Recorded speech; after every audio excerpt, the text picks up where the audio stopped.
there are some parents Yep.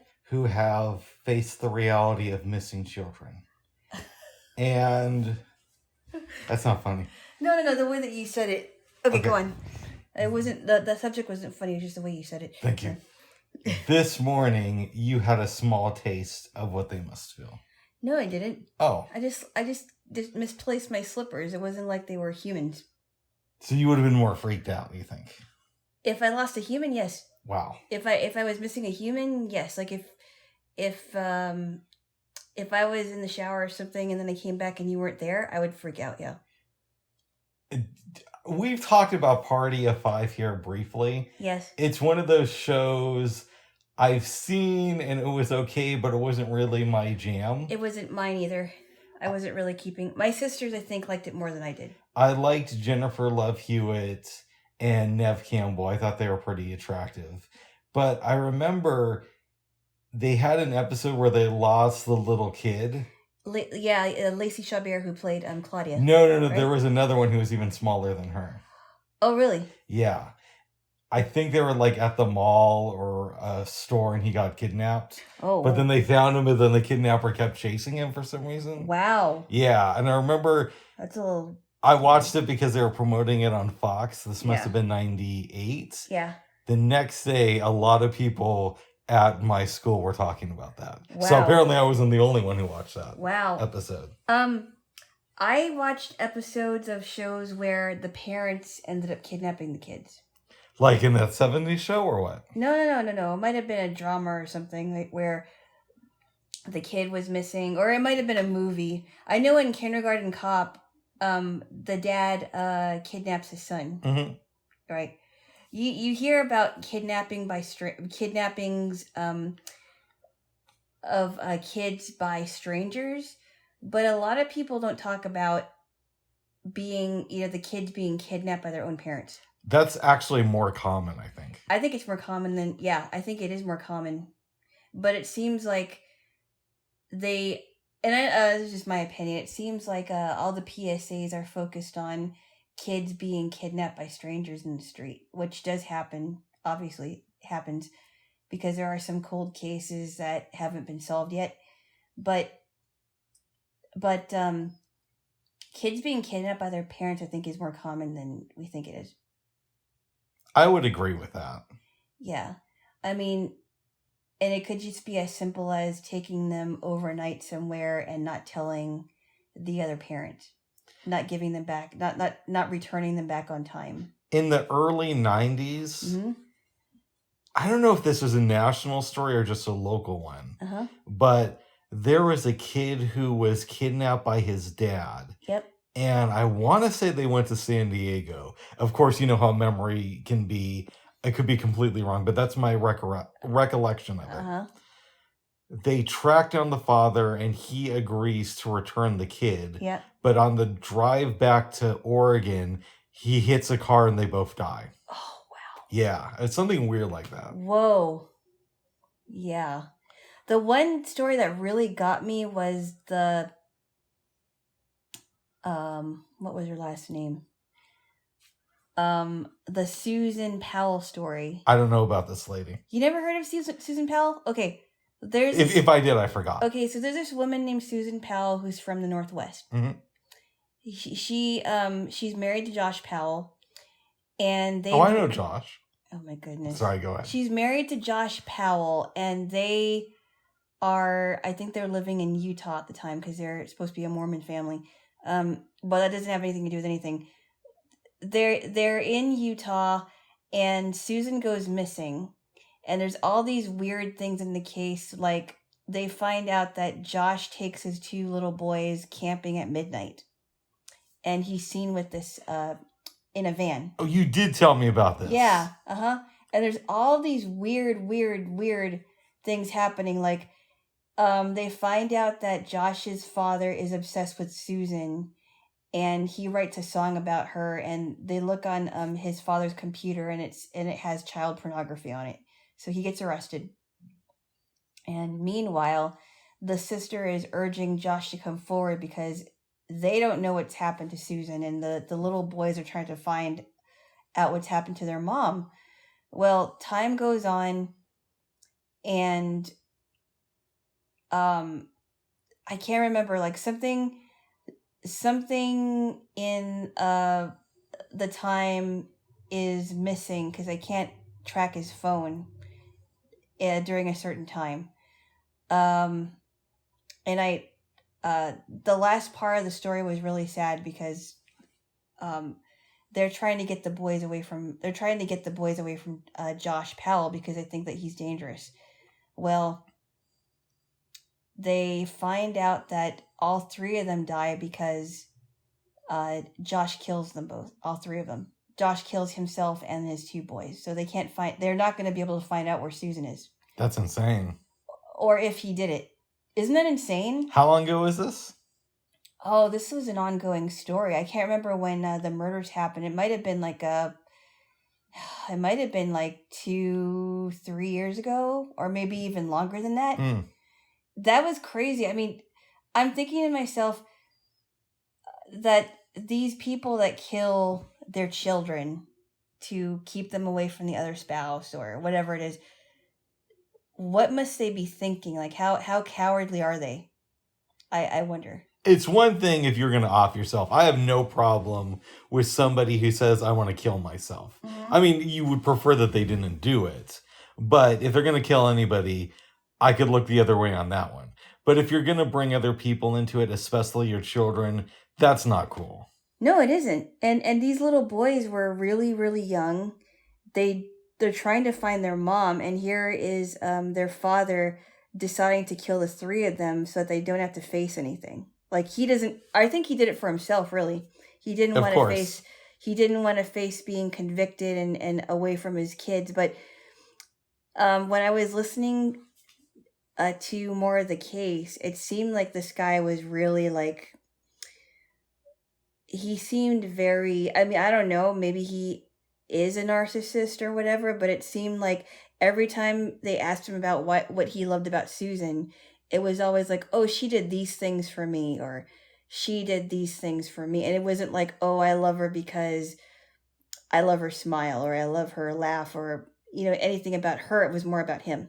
Was this on a podcast, or was this like a huge story? No, this was a national story. No. Wow. But it was also featured on a podcast called Cold, because it is a cold case. You knew about it before then? Oh, yeah. Like. Okay. Oh, yeah. Especially since she was from Washington. Yeah. She was from the Northwest. There's a lot of crazy people who do stuff like that. It's insane, and I didn't find out about the boys being killed with Josh until my sister told me, and I'm like, wow. Didn't we read some book near the beginning of our relationship about the daughter of the B2K killer? No, you read it. I read it. Okay. I didn't read it. You told me about the BTK killer's daughter, but I never read it. Yeah. But and then you told me about The Stranger Beside Me, and we read it together. It was my second time going through that book, which is still my favorite true crime book, but there's a lot of good ones in that genre. You said the Green River Killer was good? That's my second favorite Ann Rule book, yeah. We do have to read that at some point. Possibly. We should also read The Last Victim, which we've talked about here before, Devil in the White City, and there's a couple other good ones too. You've heard about I don't remember what if they nicknamed this guy, but you've heard about Keith Jesperson, right? Refresh my memory. Keith Jesperson was this father and husband who was responsible for killing people, and his daughter Melissa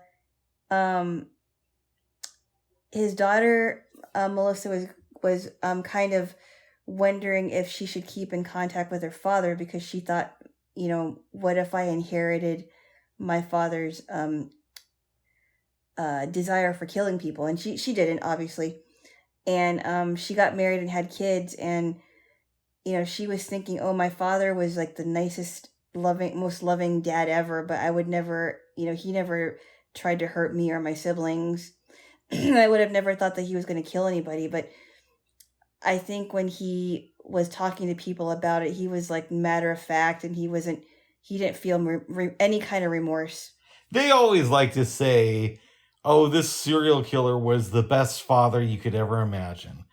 I remember watching the Iceman Confessions on HBO. I think that's the title of them. Yeah. And they basically interviewed Richard Kluklinski and his family. Yep. And, he's this big time serial killer, very popular in that community. But then I read that book, Confessions of a Contract Mafia Killer, I think it's called. Mm-hmm.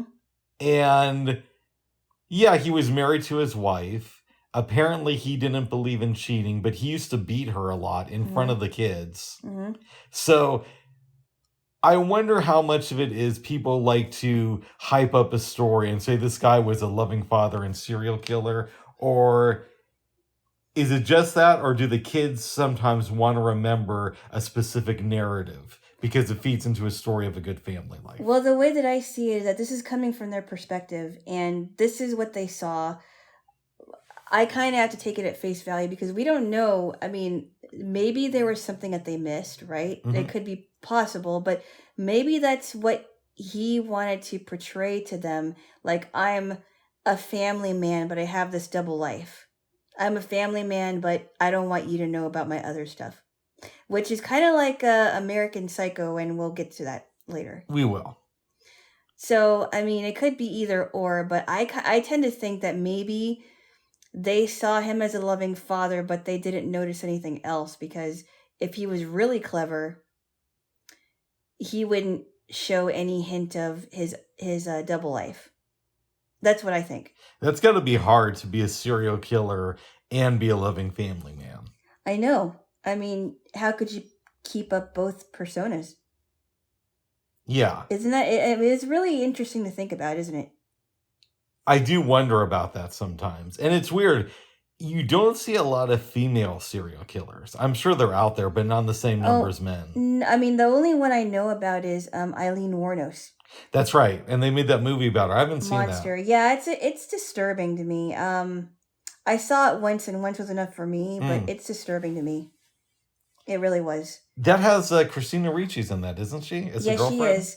So Eileen Wuornos was a serial killer, and Carla Faye Tucker killed a few people too. But I think Carla Faye Tucker did it all in one night, and to be classified as a serial killer, it has to be multiple events.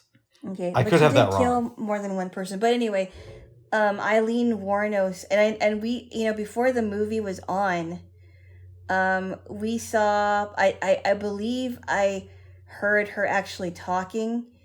And she seemed like a very, very, very disturbed, evil woman. Does she give TED Talks now, or what? She's dead. Oh, she is? Okay. No, I think she was executed. Oh, wow. I think she got killed, yeah. But Eileen Wuornos, they showed clips of her talking, and she just seemed like a very evil, evil, evil woman. Wow. And Charlize Theron, I mean, obviously she's not a killer, but she definitely tried to portray herself as that. Mm-hmm. Hard to imagine, but she did. Yeah. Do you ever wonder, babes, how many celebrities that we look up to as a society have killed somebody in real life? If there was one, I mean, I know I've heard stories about Brandy getting into an accident and both people died. Oh, I didn't know that. Either one of them, I think either one of them died, and it was like it was a tragedy. I think it was an accident, but I thought I heard something about that. And then you said something about Matthew Broderick killing someone by accident. It was a car accident, and I believe it was a mother and daughter died. This was back in the 80s. Oh, that's got to be really, really hard to live with, because even if you didn't cause the accident, you were also in it. Exactly. And I don't believe he killed them on purpose. I would hope not. I would hope not. I don't think he did. I mean, we don't know of him killing anybody else since then. Well, and then you think about Ted Kennedy and what happened with Mary Jo Kopechne. Yeah, that is really horrible. shady. Yeah, and then he tried to cover it up. Mm-hmm. His family wanted to cover it up, and he just left her there. And I believe we said this before, that he actually got to write his own police report into it the next day.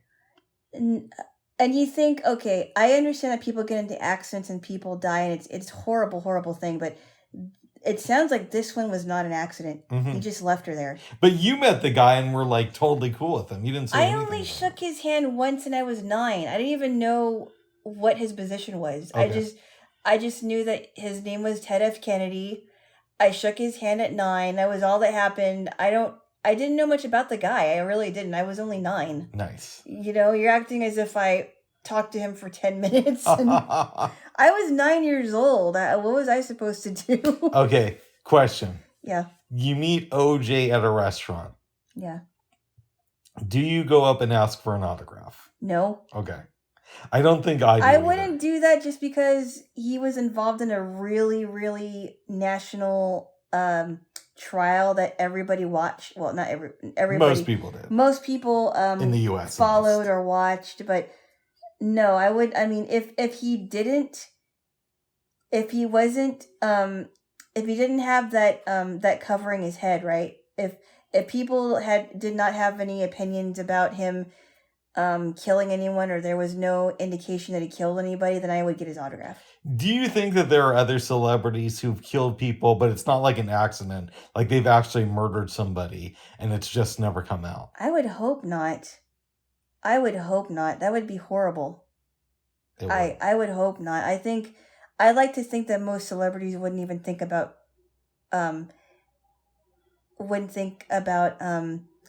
hurting anybody. They're humans. They're allowed to have thoughts, babes. No, you know what I mean. Okay. I would hope that they never wanted to do that. It's a horrible thing to think about. It is. Yes, of course they're allowed to have thoughts. But you just said, I hope when you ain't go back, yeah. You know what I mean? Okay, give me a kiss. No. Why not? You're mocking me. No, I'm not mocking you. You're making fun of me again. No, I just said. You knew exactly what I said. I did, and you you knew said. exactly what I meant. Oh, I didn't know what you meant. But that's not what you said. So I wanted to clarify that. Give me a kiss. I love my violent Jaylo. I'm not violent, am I? Sometimes you are towards me. Really? Like how? Yeah, I'm going in a battered women's shelter today. Well, you're not a woman. Well. Am I really violent towards you? Sometimes you are. Like, what did I do? Sometimes you'll just grab me out of nowhere and slap me around. No, I don't. Throw pillows on me. Oh. I give me a kiss. Do I slap you around? Yeah. No, I don't. No, you don't. Oh my goodness. If anything, I've been playful. Thank you. I love you. I'm glad they're calling it that. And tickle. Oh my goodness. I didn't tickle him, by the way. I just said it. Thank you.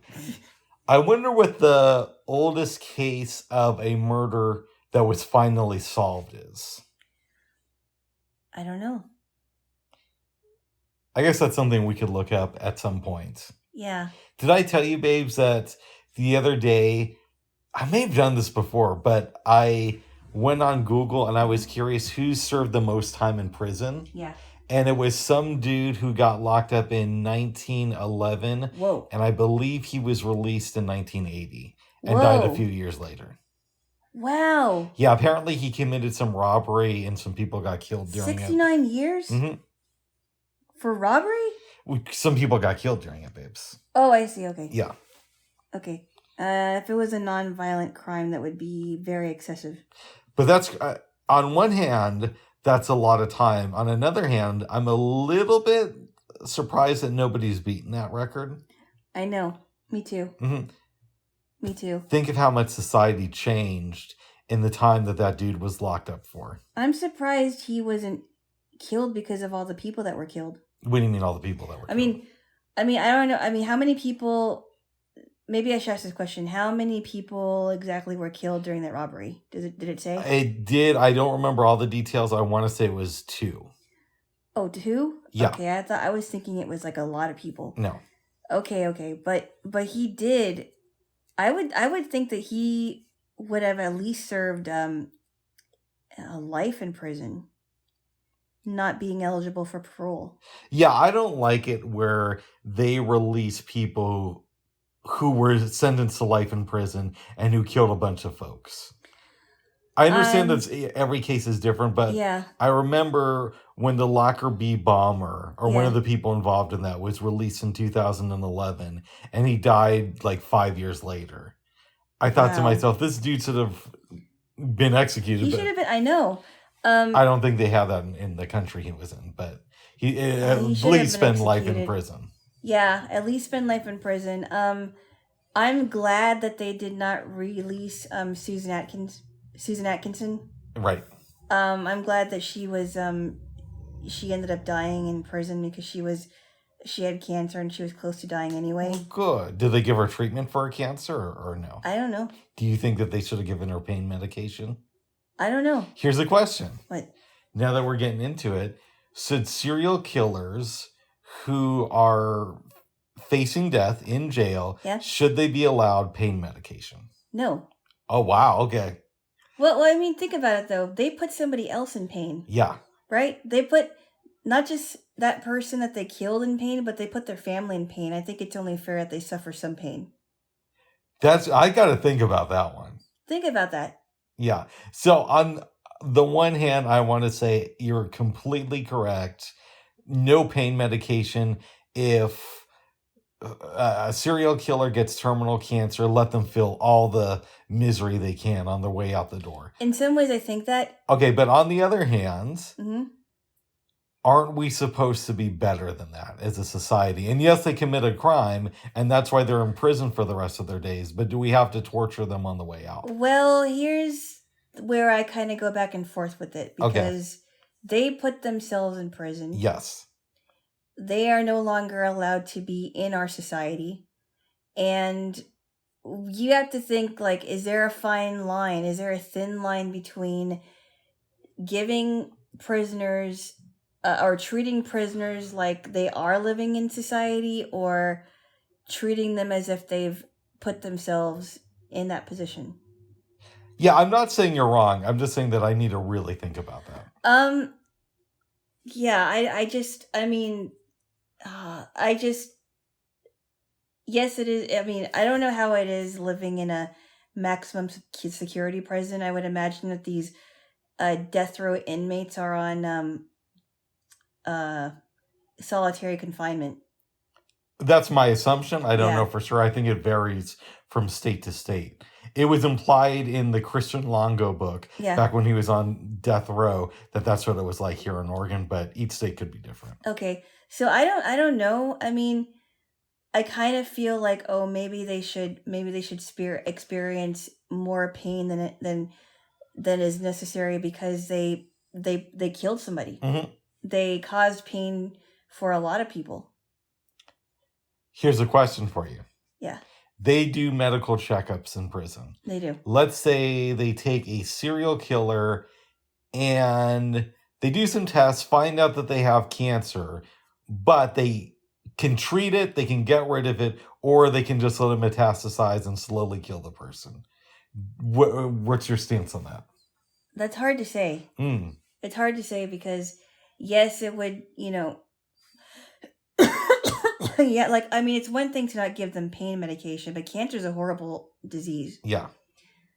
I don't know what to say about that, honestly. Because I wouldn't want anyone to have cancer that metastasizes. It's a horrible way to go. Right. So I don't know. I mean, maybe I might feel a little bit of compassion because I had it. So I don't know what to say about that, honestly. When they do surgeries on inmates, do you think that they should be allowed to have anesthesia? Yes. Okay, good. I think that anyone going under the knife should have anesthesia. Absolutely. I think it would be... I think that we have that for a reason, and they should not be exempt from anesthesia. That's good. Okay. Yeah. I'm not... You're not sadistic. No, I'm not Some sadistic. people say you are. No, what? Who says I'm sadistic? I don't want to talk about that. What? You're mocking me. No, again. I'm saying some people, babe. Who's some people? Not me.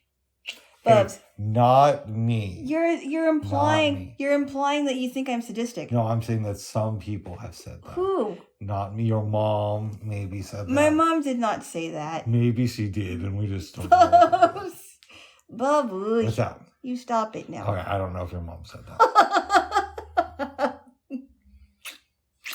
Never a dull moment with you, Bubs. Thank you there, Jaylo. You always keep me on my toes. That's what I aim to do.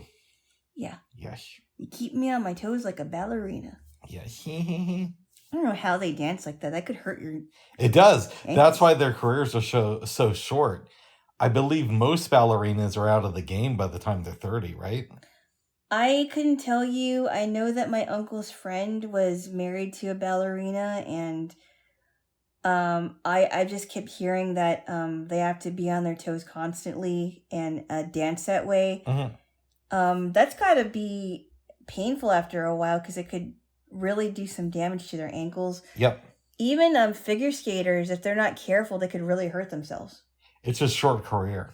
Wow. What do you think that's like to be the top ballerina in the world and then suddenly you're out of the gig? I don't think they make that good of money. I don't know because there is a woman named Misty Copeland who's like the first black ballerina, and I think she's still in the game. How old is she? I don't know. You want me to ask? You could ask. Alexa, how old is ballerina Misty Copeland? Ballerina Misty Copeland, 31, is the first African-American soloist in 30 years at the prestigious American Ballet Theater. 31, okay. I thought she was older than that, but I guess not. Okay. Isn't that crazy that there's so few black ballerinas? Miss A was just saying something, in case you couldn't hear it, about how she's the first black ballerina to compete in something in like 20 years. But that doesn't mean that there wasn't any. Maybe they just weren't showcased. I don't know. But there are definitely not as many ballerinas as white ladies. I guess not. I don't know. But I don't know. I mean, ballerinas... That's a good question about how short their careers are, because that's got to really, really hurt their feet. I've heard it's fairly short. Wow. Yeah. Yeah. Which doesn't really surprise me. But what do you do for a career after that? Because I don't think you could live off your ballerina money forever. You would have to ask when. Yeah, I guess you find a rich dude. Unfortunately, I'm not in contact with the one that I knew. My aunt would be, because her ex-husband was my uncle's best friend. So okay. She would probably know. Is that the one in New York who doesn't know how old you are? No. Okay. No. That's the one. That's my aunt whose husband died. That was my uncle. Gotcha. Okay. The one that I had to go to Hawaii. Yeah. The one who wanted to give you his eyes. Yeah, I mean that's well-meaning, but it wouldn't have worked. No, that's something out of like a TV show.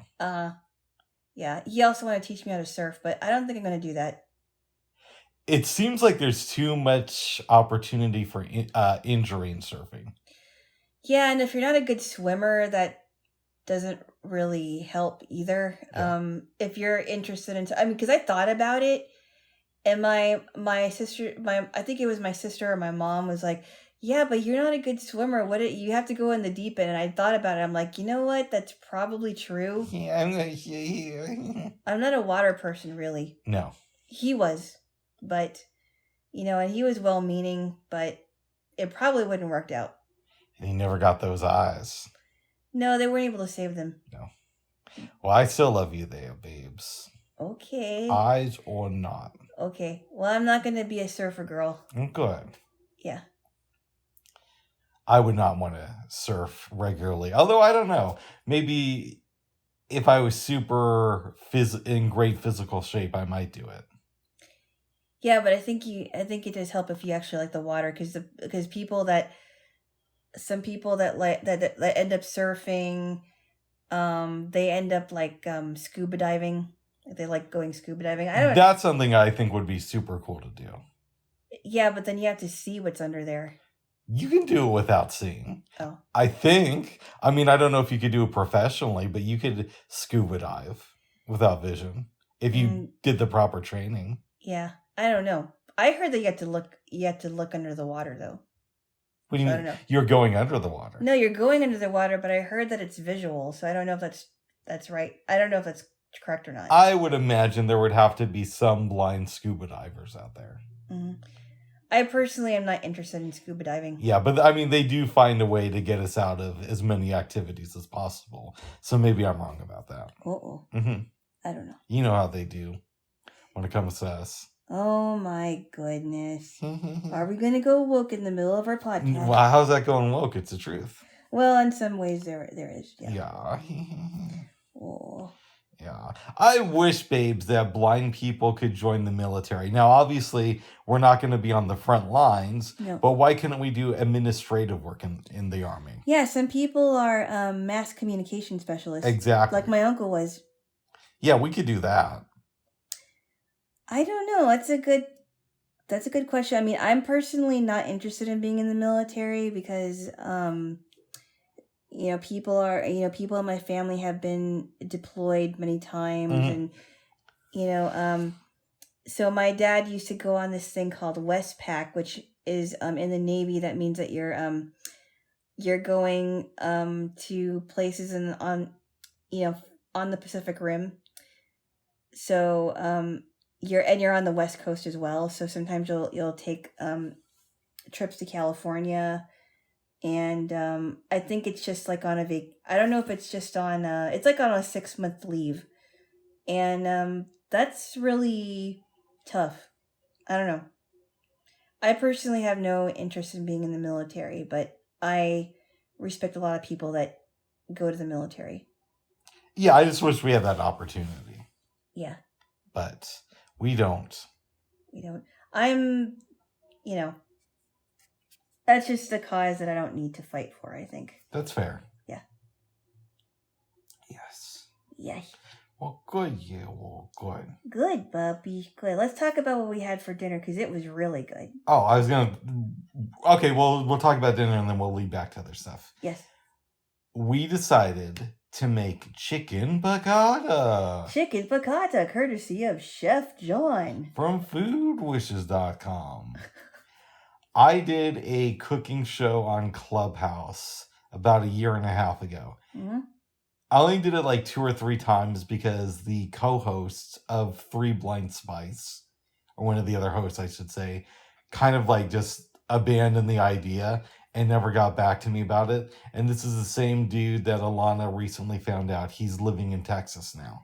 Was it 3 blind spice or 2 blind spice? 3 Blind Spice. Okay. Because my other friend kind of emceed things. Oh, that's right. That's right. Mm-hmm. Mm-hmm. But we did chicken piccata at his place. And one of the recipes we watched was Chef John. That said, it's been a minute. I thought it might be fun to make with you. And I made it once by myself after that. Uh-huh. And we watched his videos and made it. Now, the only thing is, we didn't have cast iron or a mallet, so it was difficult to pound the meat down. Yeah. But besides for that, I thought it turned out pretty good. It turned out delicious. The chicken was nice and moist. When the white wine sauce was made, it gave it a really good flavor. And the cayenne pepper, I think there was a little bit of cayenne pepper in there, so it kind of gave it a kick. Yep. But it was really good. And the pasta turned out excellent, nice and soft, and it was super good. And I'm eating leftovers.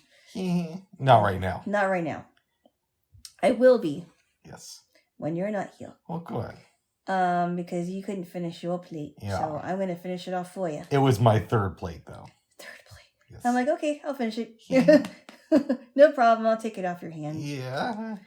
It turned out really, really good. It did. We also had an issue earlier in the day because I've done stuff with wine bars, but we didn't have a wine cork. Mm-hmm. And so I used a knife, but the cork fell into the wine instead of popping out.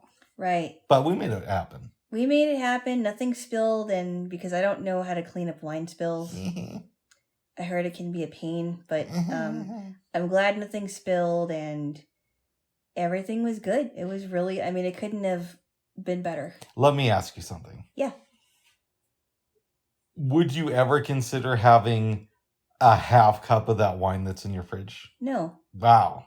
I'm not into alcohol. I just don't like the smell of it. Yeah, but you wouldn't consider well, maybe I'd give it a shot, and I don't have to have a full glass, but I can have a small taste of it. No, not really. Interesting. No. Because if I'm going to drink something like that, sometimes what I'll do is I'll sniff it, and if I don't like the smell of it, I'm not going to drink it. Sniff. You know what might be fun, though, is to buy some Sprite and mix the 2 of those together. No, Oh. I don't think so. No, it's just not my thing. I just never liked it. My dad used to drink when I was younger, and I just didn't like the smell of it. Mhm. And I've been around a lot of people that got drunk off of themselves, and it's just not. It's not for me. That's fair. Yeah, and I don't want to get involved in that. Yeah. Oh my goodness. Well, I'm glad Alana thinks that voice is super creepy. It is creepy, Bubs. Why? Why you do that? I just thought it would be funny. Why you do that? Because I like to make you laugh. Are you making me laugh or are you scaring me? Are you giggling now? I'm giggling because I don't know what else to do. Oh my goodness. What else can I do? I don't know, babes. It's a creepy voice. Well, that's my voice that I'm going to use to audition for a reboot of Unsolved Mysteries. It's creepy. Ha ha ha ha ha. Wow. I finished a book, babes. Oh, yeah? Called BBC A Century on Air. And you said it was really good. I enjoyed it a lot. They didn't cover everything, but at the same point, the BBC is such a huge thing that there's no way they were going to do that, or the author was. But, and I talked a little bit about it yesterday, so I won't go into everything, obviously, but he talked a lot about how the BBC's funding has been cut over the years. He went into Margaret Thatcher and how she hated the BBC because she saw them as an enemy of her administration. So she, associated herself with people like Rupert Murdoch and asked him, well, what can we do to get funding away from this organization? Now, meanwhile, Rupert Murdoch owned, I believe it's called Sky TV. He owned News, I think it's like News of the World. Is it News World or News of the World? And Sky News was like a subsidiary of Fox News after Fox was on the air. Okay, so maybe he owned it afterwards, but yeah. Murdoch went after the BBC and the press, which is really interesting considering all the shady stuff he did over the years. Like with that rape victim over in Britain who was killed. I didn't hear about that one. So I thought we talked about this here. There was a girl, I want to say she was around 10, but I could have that wrong. Wow. In 2002, she's kidnapped, and his newspaper, I think it was called The Sun. It was either The Sun or News of the World, but it was one of the ones that he owned. Yeah. A reporter hacked into her voicemails, so he would erase voicemails. What that would do is give the family hope, because they'd call and see that, she's freeing up space on her voicemails, she must still be alive, and then they find her body. Years later, it comes out that they had hacked her voicemail. So he's done a lot, and of course. So who did they find out who killed her, raped her and killed her? I think they did. Oh, wow. And of course, he also helped get us into the Iraq War, very pro George W. Bush. So I got no love for Rupert Murdoch. He's, I don't know much about this guy, but, his family's kind of shady from what I've been hearing lately. Not lightly, they've always been shady. Well, I'm just saying, Bubs. Okay. Don't correct me. Don't correct Jaylo.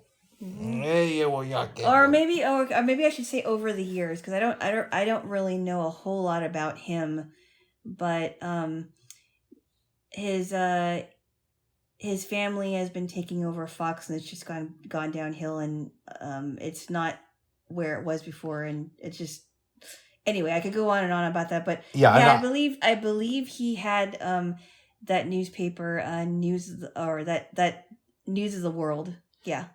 That's what it was. Well, I would argue that it was never that great, but that's my own opinion. Anyways, this was one of the people that Margaret Thatcher was working with to try to figure out how to take funding away from the BBC. And, they reduce how much money goes to it. Eventually, new people come in. There continues to be controversies over the BBC, and some of it is legit. But a lot of it is kind of trumped up. Like a legit thing is the Jimmy Savile case, where you know about that, right? I don't know. I'm not sure. This is pretty well publicized, but he was an entertainer on the BBC for a very long time. He dies in 2011, and like a year later, it came out that he was a child molester. Oh, wow. Who did it over decades. Oh, I didn't even hear this one. So he was a presenter on the BBC from like the 60s until the 80s, I believe. What's his name now? Jimmy Savile. Okay. And I think that they're pretty sure that he didn't molest any kids at the BBC studios, but he sexually harassed some girls there. And they kept it under the rug. And he met some of his future victims at the BBC. Oh, wow. And they did an internal investigation after this all came out. They don't think that people knew the extent of what he was doing, but they believe that there was some reason for concern and people just didn't speak up for whatever reason. Now, when he died, because he was beloved at that time, it was, they did a tribute to him around Christmas of 2011. At the same time, one of their programs, I believe it's called Newsnight, was working on an investigation where they were going to expose Jimmy Savile. And they killed it at the last minute. After it comes out that he's this big child molester, people start to look at that like, why did they kill this story? And they opened 2 investigations. 1, did the BBC know what he was up to? Yeah. And 2, why did this big story get killed by the BBC? Yeah. And I think in the second case, they said that they should have put the story on the air, but it wasn't so egregious that they killed it at the last minute because they were just going off the testimony of people who claimed to be victims, but there wasn't enough proof given. Oh, wow. Yeah. Huh. They said something very interesting in the book, too, that if you look at the BBC's coverage, and I've heard people from London basically say that people here in the U.S. consider the BBC to be very left-leaning. But if you look at the rest of their news coverage, it's actually kind of centrist. Kind of in the middle, huh? Yeah. And the book was saying that their news programs actually lean a little bit more to the right. Really? Which is interesting because I'm a big fan of the BBC. So, have you noticed any of that? Because it sounds to me like it's more lefty than, But then I don't listen to the BBC very often either. I found them to be very balanced over the years, which is one of the reasons I like them. I actually thought that they skewed a little bit more to the left, but not so over the top. They're not like Vox. Okay. Yeah, I heard of Vox. Yeah. I don't listen to Vox. But slight to the left. Maybe a little bit more to the left than NPR. Oh, wow. Yeah. But I'm going to have to consider that. And one thing I think I want to do is find what are the left-leaning news sources in London. I mean, I could think of like maybe The Guardian. The Daily Beast.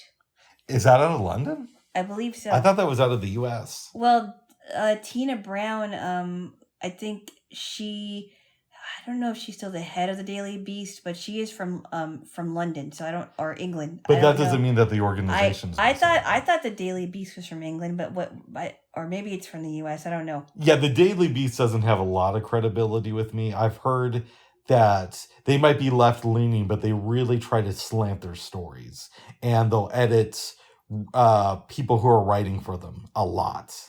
Did I tell you that, babes? I went to a thing in Boulder. I don't even know how many years ago this was. And it's this meetup group where people are talking about things in their lives. And I'd give you more details, but I honestly don't remember all of it. There is a lady who talked about how she wrote an article for the Daily Beast. Wow. And it was about to be published, but she was concerned because the editors had changed her story a lot. Really? But she was still going to get credit for it. But it didn't necessarily reflect her original writings. And I find that kind of stuff a little bit disturbing. It is disturbing. It sounds really disturbing. Yeah. And after that, I've never been able to really take the Daily Beast that seriously. But then a lot of people don't take it seriously either. It's just become like a tabloid trash type of a paper or whatever. But now, since we know that the BBC is right-leaning, I could tell you, hey, I listen to right-leaning news outlets too. Yeah, but you said it was more centrist. That's the sense that I get from it. Is that it leans a little bit to the left, but the book's saying it's something else. I don't know. Yeah, I don't listen to the BBC much except for the music part of it. Do you know how they get their funding? No. Part of it is selling programs here in the US for DVD consumption or to cable operators, but most of it comes from taxes that citizens in England pay. So if I buy a TV or a radio, I pay a specific tax that goes to help fund the BBC. And depending on who's in office, that can change dramatically. Like they said, obviously, with your girl, Margaret Thatcher, she tried to reduce that tax. But then somebody like Tony Blair actually increased it. And I guess the current prime minister, what's his name, Boris Johnson, has reduced the tax. So it's kind of unstable depending on who's in office. The book was speculating that eventually that tax is going to go away and wondering how the BBC is going to make money. If they switch to a subscription format, I pay so much attention to the BBC, I'd probably subscribe to it. Oh, wow. You know? How do you feel about that? I don't know. I have no opinion on that whatsoever. I don't know. I don't know. And they tried for years to get websites up to where you could like access all their content, but there was all sorts of restrictions that went on for various reasons. It's a really good book. Interesting. Yeah, BBC. Was it the BBC A Century on Air? Oh, wow. Yeah. Huh. Yes. So I'm glad I read that there. Jaylo. Jaylo. How much would you say you listen to the BBC as far as news? Not at all? Not at all. Wow. No, I was just never interested in their news program. Even when you were on the come up as a kid? No, I didn't. Okay. I was listening to whatever was on TV, and then when I got a little bit older and the Filipino channel was getting more notoriety, they would have Filipino American news coverage. And I would listen to a little bit of that, but otherwise it was more like what was on TV. Interesting. Yeah. Nice. But I just wasn't interested in the BBC. But I've heard of BBC America. Yeah. Now that you know that they're this super right-wing organization, are you going to start listening to their news programs? I don't know that they are super right-wing, Bugs. You're just saying, that's just what the book is saying. Well, the book said they lean to the right. They lean to the right. I have not seen that yet. So I have yet to I have yet to see that because it doesn't seem very right to me. Oh. It doesn't seem very, very much to the right to me. It just seems like it might be in the middle. Nice. Yeah. Well, good. That's something for you to think about, babes. Oh. But I love their music shows. It's great. I mean, not all of them, but they have some good ones. Music Planet. I mean, the top three that you've introduced me to: Take the Floor, the first one, Music Planet, and then J to Z. Oh, they're so good. What about Giles Payson? And Giles Payson. Why Giles are you talking Payson. like Giles Payson? I don't know. Payson. Giles Payson. But they have other good ones. Steve Lamacq does some shows that I enjoy. Who was that one guy that did like a lot of soul stuff? Craig Charles. Yeah, thank you. Yeah, I like Giles Peterson's show and Craig Charles' show. It's very good. Don Letts is good. There's that other dude who, oh God, what's his name? I listened to him a lot near the start of the pandemic. Chris Hopkins, I think. His show is the morning program for BBC 6, but because of the time difference, he starts his show at around 10 at night here. So I'd listen to it as I was getting ready for bed in like April of 2020 when things were like shut down. Yeah. Yeah.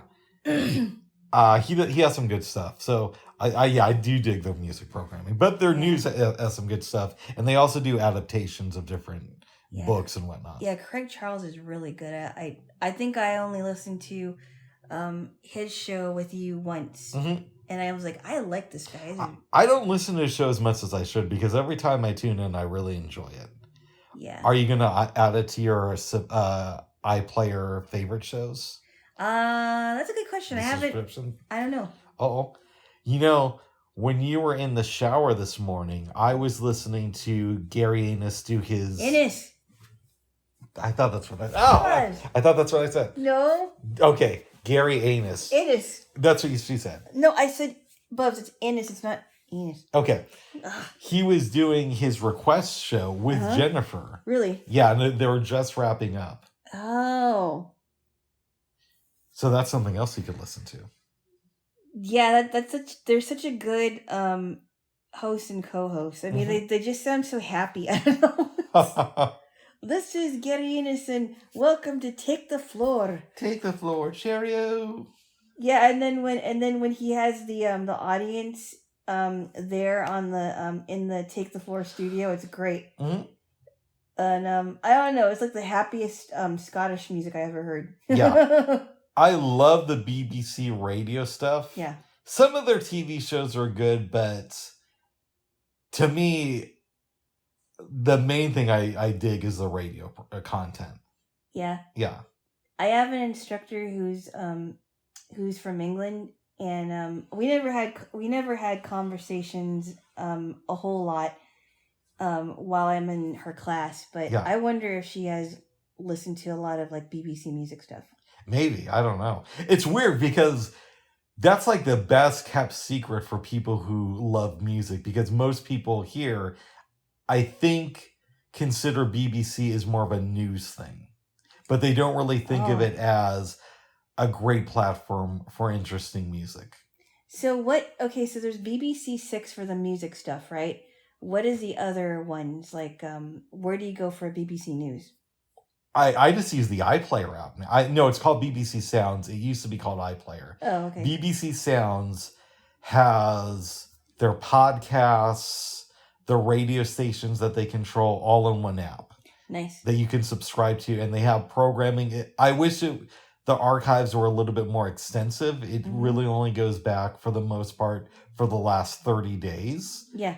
But that's where I go for everything, for the news and for the music. Yeah. Yeah. Okay. I know a lot of people like One or BBC One Extra, but to me, 6 is really good. Yes, it is. 3 has some good stuff, and Scotland is all right. Yeah. Yeah. And you said you think that they have a BBC Ireland. They do. Ah. I believe. Okay. Yeah. That wouldn't surprise me. Yeah. No, I just, when you introduced me to those shows, I'm like, ooh, I like these. Yeah. Good. And I don't think I ever would have really checked them out outside of the pandemic, because I had the iPlayer app back then, but I just listened to the news and maybe Take the Floor. Take the Floor. Yeah. I'm not saying that, we should have had mass shutdowns, but it did get me listening to more of the BBC's music program. When did you discover Music Planet and J to Z? That was only last year, really. Really? Yeah. Oh, I'm glad you told me about it, because I really like those shows. Because I was flipping around on Radio 3. It might have even been here when you were in the shower. Mm-hmm. And I listened to like the last part of Music Planet. Then I think I listened to it on demand, and the last 3 minutes are like, okay, now let's go to J to Z. Mm-hmm. Yeah. Okay. So it's good stuff. J to Z. I love that, like the live concert they had, or the live episode they had. That was really good. And this was like around Christmas time, I think it was, or before that. It was really fun. We should listen to some of their adaptations. Adaptations? Of different books or plays. Huh. That would be great. Too. Yeah. Oh, so they have like audio adaptations. They do. Cool. Yeah. I would love that. Yeah, I think you would. And a lot of them are, I believe, on YouTube, but some are on the app. I think, is it 4 that does adaptations? I'm going to have to double check on that one. Yeah, to me, BBC is way better than NPR out here, in my opinion. I would agree. I mean, there's some things on NPR, like their music, but it seems like the BBC has... I'm beginning to see it. The BBC has a lot more variety. Yeah, and if you're a lefty, it might lean to the right, but NPR is more center than That's BBC. Funny. I think that they're more left, honestly. No, what NPR does is they're left, but they're left and they appeal to rich lefties. And when you appeal to rich lefties, you can talk about like social things like Black Lives Matter or gender equality which are necessary things, but you really don't spend that much time focusing on healthcare for all or what can we really do to end homelessness, right? Like there's a reason that they spent so much time backing Hillary in 2016 So you or don't that they think were pro so? Joe You, Biden in so 2020. so really quickly, and then we can move on. But Yeah. you don't think that NPR reaches all lefties? No, I think that they aim to a certain type of lefty who is more center. That's interesting. Yeah. I kind of thought that they reached all of them, but No, because they won't really talk about inequality. They'll mention it here and there, but they don't dive into it the way that I think you would in like the lefty outlets that I like.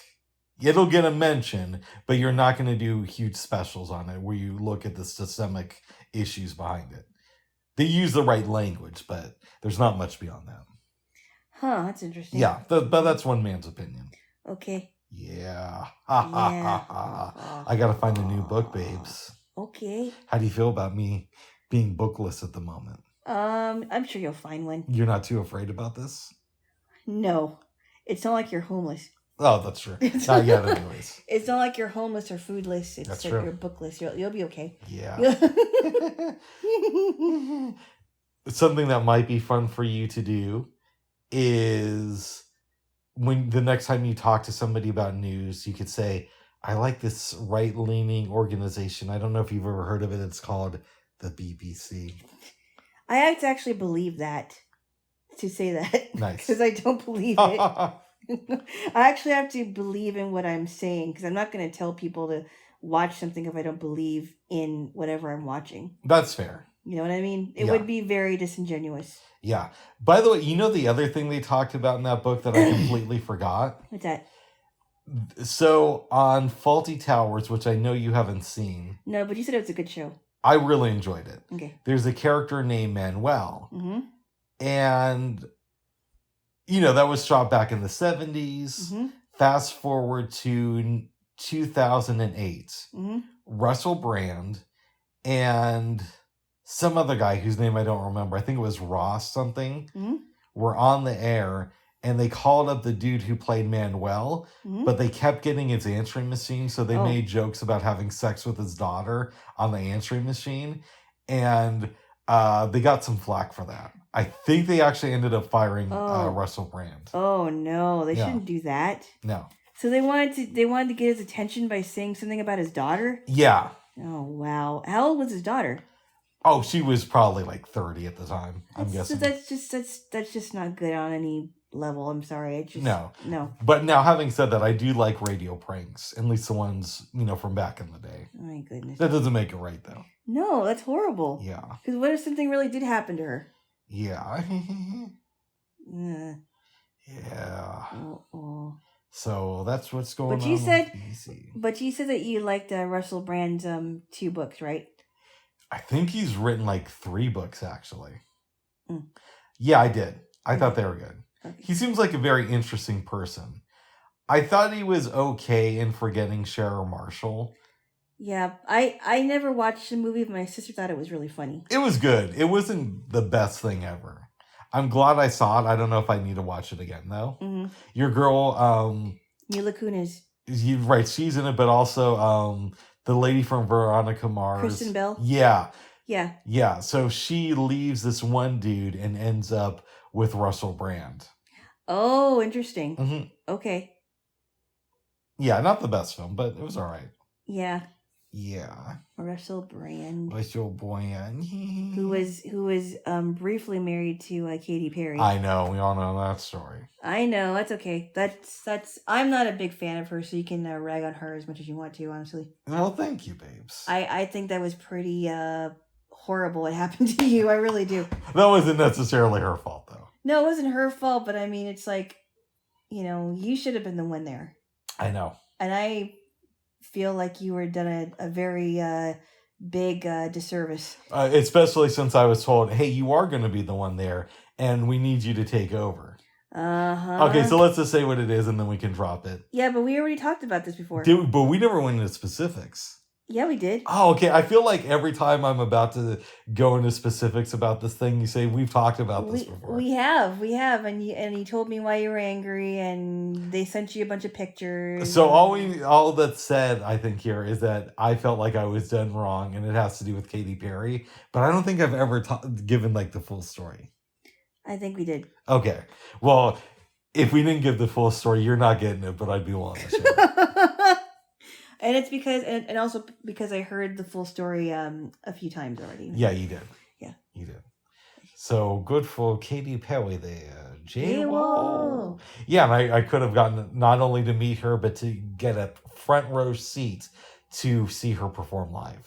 But they chose to go with somebody who was a kiss ass and another person who had never worked with them before. Oh. Yes. But anyways, Long Cafe sucks. Anyways, babes, I love you. Gotta get rid of that bitterness, Bubs. It's not healthy. Babes, it just came up. I know. And, they're on the ropes right now. So, they're on the ropes. They're gonna fall off soon. Yeah, may the organization stop and the owner be sued from the Me Too movement. Oh my goodness. It's a joke. It's on its last leg. It sounds like it's on its last leg. Let's hope so, babes. Let's hope so. Let's hope it's not like the BBC and doesn't last for like 100 years. Well, they would have to find somebody else to run it. Yeah, they'd actually have to like be dedicated to it, like some of the folks from that organization were, and the BBC. They have to find someone who's loyal to it and dedicated. Yeah. So we'll see what happens with that. Jaylo. You know I was going to say that. You say it all the time. Do I? Yes. Okay. A lot. Wow. A lot. Well, good. Well, I'm happy that you remember that Jaylo. I pick up on goodness. your little phrases there, Babu. Thank you. I'm going home today, but tomorrow is President's Day. Yeah. What are you gonna do? Well, there's some things that come to my attention, like getting some laundry done. I mean, it's not like a day that I mean, it's not really a day that I do anything special, to tell you the truth. Because after all, I mean, that was George Washington's birthday before it became President's Day. Slave trader. Ugh. He was our slave owner. I don't know if he traded slaves. Oh my goodness. Let's not get into that. Okay. No, I've got laundry to do. I don't know. I'm gonna try to get a hold of this assistive technology place, because I don't know if they're open tomorrow. It's kind of tricky because they're not. It said on when I Googled them that I think it's because of President's Day though. Because it said George Washington's birthday. Actually, it said Washington's birthday. Hours may vary. Hours may vary. Okay, so it's not really clear on how. Yeah, it may or may not be open tomorrow. I don't know.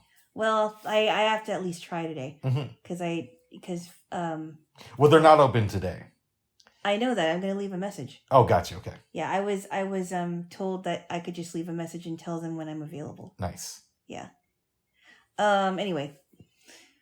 So that's on my list, and I still haven't had my phone up and running because... Oh, yeah, let's get to this. Oh, my goodness. I am so disappointed. We're on the couch yesterday. Jaylo breaks out... a paperclip. Because I bought like a bunch of paper clips. And I tried to open the SIM tray. Now, for some reference... I've opened many, many SIM trays over the years, not just for my phones, but for the friends of mine. And I've literally never had an issue with it. Never. Yeah. I can open a SIM tray like in seconds. Yeah. I've used the regular tools. I've used bobby pens, slate and stylus, which blind people used to write with. Regular pens. And it's easy. I cannot get this thing open. Yeah. So I say to Jaylo, maybe we shouldn't focus on this. We don't want to damage the phone. But you take it from me. You're like, Bob, hey, I'm going to work on you. Well, I think the only thing I did was almost remove some of the paint off of the phone. So what happens is I start listening to some Linkin Park because they were in my head yesterday. And then at one point, you stop me and you say, hey, Bob, this hole feels like it's getting bigger. I feel it, and it feels like you chip some of the paint. And I'm like, okay, I better stop this. I think I'm going crazy. Yeah. I better stop this because if I don't, I'm really gonna damage it farther, and I don't want to do that. I just want to open the thing. So, so I'm gonna see if maybe some people with vision could help me with it during my week, or we may have to go to an Apple store and have them do it because I really don't want to break it. I don't think you need vision, but I hear what you're saying. I think I will. Oh my goodness. No, I think I will. I'm serious because I don't Okay. want to damage it. I don't want to. Yeah. I have a question for you. What's that?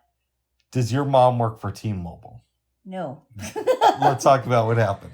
Okay, so I am a member of a private cell phone provider that is based out of Texas, and my mom, as soon as I told her no, I wasn't able to get the SIM tray thing open. Because she called last night. Yeah. She proceeded to try to convince me and tell me that I should get on the T-Mobile family plan. And I've been on a family plan before, and I didn't like it. Because back then, we only had like unlimited nights and weekends, and yeah. It was very restrictive. And the more you talked on your phone, the more money that you owed. And it was, I didn't like being on the same plan where my aunt would be watching how much I talk. I didn't like it. And I also didn't want to do what everybody else was doing because I knew how that was before. And I was perfectly happy with what I had, and I didn't want to go back to T-Mobile for a while because they could get expensive. And at least back then when I was doing it on my own, it was expensive. So mm-hmm. I just told her, I said, I'll think about it. And I wanted to leave it at that, but she kept going on, and I finally like, I'll think about it, And she said, okay, we'll think about it. That's all I wanted to say. It was like, okay, and I'm just like, why do we have to talk about this now? We found out that the two things your mom is passionate about in life are Jesus and T-Mobile. No. Okay. No, here's what I think it is. Tell me. I think she's well-meaning, but the way she's going about it is not productive, right? Yeah. Okay, it's not effective and it's not productive because, moms and dads and relatives, they have, they suggest things and they think that it's going to be easy, right? Oh, this is so good for you. You should, right? The key word is should. I'm listening. And every time people say that I should do that, it automatically is like, why should I do it? Why is it so imperative that I do it? Why can't I do it this way, right?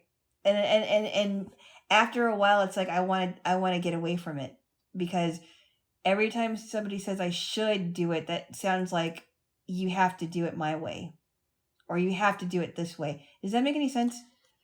You basically, if I'm going to reinterpret what you just said, because I'm getting into that habit when I talk to the mental health professional, mm-hmm. is you feel mm-hmm. that family members from a certain generation, mm-hmm. one, above you, tells you that something has to be done a specific way. Mm-hmm. And because you're an individual, you want to question, is this the correct way? And sometimes it may come off like you don't care about what they're saying, or you're trying to be a rebel, when really what it is you're trying to look at alternative ways of getting a task done. Exactly, because mm-hmm. they feel like, like for example, they feel like I'm not teachable, or they feel like, oh, you're so disrespectful, when it's not, that's not the case at all. It's just the way that they're going about it, I don't respond to it. Mm-hmm. And it's not effective. It's not effective to me, and it's not getting things done because I don't like that way. It doesn't mean that that's wrong. Mm-hmm. It just means that I want to do something else. And maybe I might have a better idea about what I want to do. And they're trying to fight it. I mean, they feel like I'm trying to fight them, but I also feel like they're trying to fight me too. if that makes any sense. I hear you. There's fighting on both sides. I know. It's fun to rag on your mom. I don't necessarily know that she's trying to fight the way you're doing things. She probably, by the way, I'm on your side with this. Okay. But she probably looks at it like, well, this will be easier for Alana, and why doesn't she just want to go this route? And what she doesn't understand is, on the surface, yeah, there are aspects of it, but then you have to look at, if you feel like people are going to be looking at how much you're using the phone, who you're calling, that could get a little bit crazy. Yeah, I do agree with you on that. I think she feels, well, why isn't she taking this easy route that I think is easy? Mm-hmm. But what if I want to take a different route? You know what I mean? It doesn't mean that whatever they feel is easy is going to be the way that I want it. Because now that I'm an adult, I have to make some choices. Yeah, it's not necessarily easy if you have to explain at the end of the month, this is who I've been talking to. Uh-huh. Or this is how long I've been talking to exactly. them. Like if it was you, right? Right. No, you know, if it was you, for sure I'm going to be talking to you longer. Yeah. Because you're my boyfriend. Yeah, but like, let's say you have a friend who tries to reach out to you, and you talk to her on the phone for an amount of time, but your family doesn't know Sheila. Let's give her that name. Yeah, or like if it's a new friend. Exactly. You know, and we talk a lot, you know. Yeah, I don't, and I feel like because I was on a family plan before, I don't want to feel like I'm being watched all the time. I remember, I'll tell this quick story really quick. Go ahead. It's kind of like when I had an account and my mom was like the co-signer on it, and this was like my bank account. I didn't like that very much because, as you probably would have guessed, I was being watched as to how much I spent on whatever it was. That does not surprise me. You know what I mean? Yeah. And I feel like that's going to be the same situation. And if I'm going to be an independent adult who's already in their early 40s, I can't depend on mommy for everything. I can't depend on my relatives for everything. I know that I'm going to need them. I know that I'm never going to want to be without them in my life, but I can't go depending on them for everything. It's not going to be something I want. No. You know? And they don't seem to... My side relatives don't seem to think about that. I hear you. Mm-hmm. And at the same point, there is room for compassion. So how do we deal with, they're driving me crazy with this, I don't want to do it, I'm going to do my own thing, and yet I believe that they have the best intentions? Yeah. How do you deal with it? I mean, I do believe they have the best intentions, but at the same time, it kind of feels like they don't really know me yet. You know what I mean? Because if they really knew me, they would have known, oh, you know, she's a stubborn person in her own right, and maybe this is a good thing because that means that she wants to be independent. Yeah. Because I've always been the kind of person that if you tell me not to do something, I'll either do it or I won't do it. And I'm the kind of person that says, you know, if I don't like something, I'm not going to do it, and you're not going to make me do it. And maybe that's like, that is for sure a bad thing at times, but it can also be a good thing because I don't just make choices on the whim, if that makes any sense. I hear you. So then we come to the question of, what's the follow-up? Do you hope that your mom just forgets? Do you say, listen, lady, I'm not going to do this? Are you a little bit nicer than that? Or do you say, you know, I'm getting training and I talked to some of the people who are helping me and they say that I should practice my independence with this?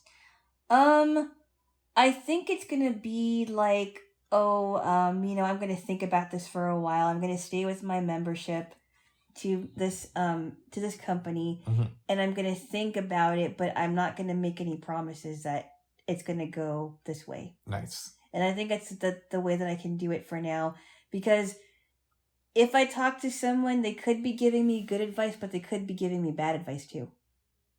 Right, but that's as adults, we have to differentiate between the good and the bad. And it's not always easy, but we do have to at least try. I may talk to somebody about it. I may talk to an instructor I trust about it, but I kind of think right now I'm going to think about it. I'm going to cool off first. I'm going to think about it. I'm not going to yell at my mom because it's not a good idea, and I never want to do that. No. Because then it's going to be more alienation. But I'm just gonna see how it goes. I'm gonna think about it. If I want to upgrade and pay the extra money for another plan, then I can do that because I have the money. Now, if I didn't have the money, then I would consider it. Mm-hmm. But I do. I do have enough money to pay that off. Nice. So, and I always pay my cell phone bills on time. So, there is no question that I would be paying them on time because I would. Well, I'm happy and I would set that up. I'm happy about that there, Jaylo. Because I would set an automatic payment up, so. Absolutely. You know, and you know, I've never been really late on my cell phone bill at all. I don't think I've ever been late on the cell phone bill. No, I couldn't do that. And I'm pretty and I'm on time with my rent bills, so I've never been really like, if I was late, I might have been a couple days late, but that usually I'm really good with that. Yeah, or maybe there's like a weird technicality. Yeah. But yeah, I mean, I it's always good practice to pay your bills ahead of time if possible. Oh yeah. Yeah. And so I've never been really irresponsible with that at all. So they should. I kind of feel like, well, I mean, I kind of feel a little defensive, but at the same time, I'm like, okay, let me just think about this. You know, there are times where I did think about something that my mom advised me on, and I actually went with it, and it actually was good advice. But again, you could also say this is bad advice, but it's coming from a good place. That may be the conclusion too. Yeah, it is. It's coming from a good, well-meaning place, but the way that it came off at the time wasn't good for me. Mm-hmm. Well, I'm sorry about that there, Jaylo. Oh, well, such is life. You need a kiss. Okay. Okay. Such is life. Such is life. Yeah. Yes. Babes. Yeah. I have a question for you that's going to sound a little bit off. Okay. Okay. When we were talking about George Washington and I made that comment, yeah, he was a president, but he was also, a slave trader or whatever. There's truth in that. But the question I have for you is, because I don't know a lot about the history of the Philippines. Yeah. I don't know a lot about the history of the Philippines either, to tell you the truth. Okay, but you may or may not know this. Did they have slavery in the Philippines? I would imagine they probably did. I mean, with sex trafficking, I'm sure. That's all I mean. Oh yeah, I would imagine that they probably do. Oh. The Philippines has a different type of government than the U.S. does, obviously. So I don't know how they are on sex crimes. Yeah. I did remember, and I may have mentioned it here, so please forgive me if I mention it again. I will forgive you. That this one guy was sentenced to death for raping his own daughter. Oh, yeah, you told me that. That's a good thing, though. I don't know. I don't know if I would be too... I don't know. This is where we kind of differ. I think if somebody rapes his own daughter, I have no problem with the government executing. But he never killed her. But he raped her, though. No, he raped her, but that isn't a murder. I think that the crime should fit the time. See, so what do you think his punishment should be? I think he should spend life in prison. I don't think he should be out, especially and they have to take into consideration the level of sex offending. Because level 1 sex offender is like they only did it once and they'll never do it again. But they'll be known as a sex offender all their lives, which is a horrible thing, right? It's a horrible life sentence to know that that's on your record forever. Oh. Already. But if this person's like a level 4 sex offender, and I know that's different in different countries, what they do with the levels, then for sure they should spend life in prison. They shouldn't be around any kind of child. They shouldn't even be around women. If they know that they're going to offend them. I agree. What they Partially. should, what they have, like, in Washington State, they have McNeil Island where the Yeah, a lot of the rapists will go. Yeah, maybe they should have an island like that and send them on the island and keep them there, and they can't get off of it. I mean, there's also the question of, do we have enough proof that this guy actually did it? Because, like, a great argument I've heard against the death penalty is a lot of people are wrongfully convicted. Understood. And that might get me to switch eventually to being anti-death penalty. Right now, I'm kind of like more on the fence, but I am. What? I would say if we have definitive proof that this guy raped his daughter, I don't have any issue with him being killed. It sounded like they did, but of course I wasn't following the trial. Yeah. Yeah, I think there needs to be a policy in place to make sure that people deserve the death penalty if they have really, really, really hard evidence linking a person to a murder. Yeah. Okay? Because, yeah, you're right. There has been people I think there was a guy, I forgot what his name was, Hurricane something. Ruben Hurricane Carter. We've talked about him here. Yeah, right. That he was in prison for so many years and convicted of a murder that he never committed. Mm-hmm. And he was released, I believe. He was. And rightfully so. And he talked about the Innocence Project. Yeah, they're doing a lot of DNA tests with these old cases and finding out that many of the people who have been convicted of murder were not guilty of the crimes that they were accused of. Yeah. And that makes me think, well, can I really be pro-death penalty? I don't know. I am pro-death penalty if, in fact, somebody was rightly convicted of a murder and the evidence is very, very clear. Yeah, I think where I go to is it has to be very rare and it needs to be a good amount of evidence. Mm-hmm. We can't just go off eyewitness testimony. I mean, the example I've given before is that Jeremy Christensen dude who killed all those people on the Max here in Portland a couple years ago. Yeah. Maybe he shouldn't be allowed to live. No, he shouldn't. But he's not going to get the death penalty because of Kate Brown's pardons and he needs to get the death penalty because it's absolutely clear that he did it. Did they take that homie to trial yet or no? I don't remember. I think they did. I don't remember. I think you have to look it up. I don't remember if they did. Okay, well, even if they did and he got the death penalty, Kate Brown commuted all the sentences for the people on death row in Oregon a couple of months ago. That's insane. I know I'm like one of the few people who still kind of likes Kate Brown. That is just not a good idea. I can't get behind that move. That's insane. No way. Yeah. That's just not a good idea. Yes. No, that is insane. No. Meanwhile, speaking about sex offenses and sex offenders, we were on the couch last night talking with Miss A and found out some interesting news about bestiality. Jaylo, take it away. So I don't know if this is true or not. I hope it isn't. But apparently there are some states that bestiality isn't exactly legal or illegal rather. Yep. They don't just talk. They don't talk about it. But I think it needs to be illegal everywhere. I think it's a horrible, horrible thing to do to animals. I think it should be. And I'm saying this because a friend of mine who is no longer here, I won't mention his name, was telling me that there was some girl, I think she was in his state, that... And it's a different state from here. This was on the East Coast, and he died many, many years before you and I ever met. Yeah, he died in 2007. Okay. And he admitted to me that this same girl was doing some really freaky stuff with her guide dog. And I am just like, that is disgusting. Why is this dog not taken away from her? See, that's one crossing I don't think the dog should be able to make. That is disgusting. I didn't even get a laugh from that joke. No. Bubs! You got it finally. I did, but nice. I didn't think it was all that funny. But anyway, that's disgusting. I don't think it should be legal at all. It's just gross.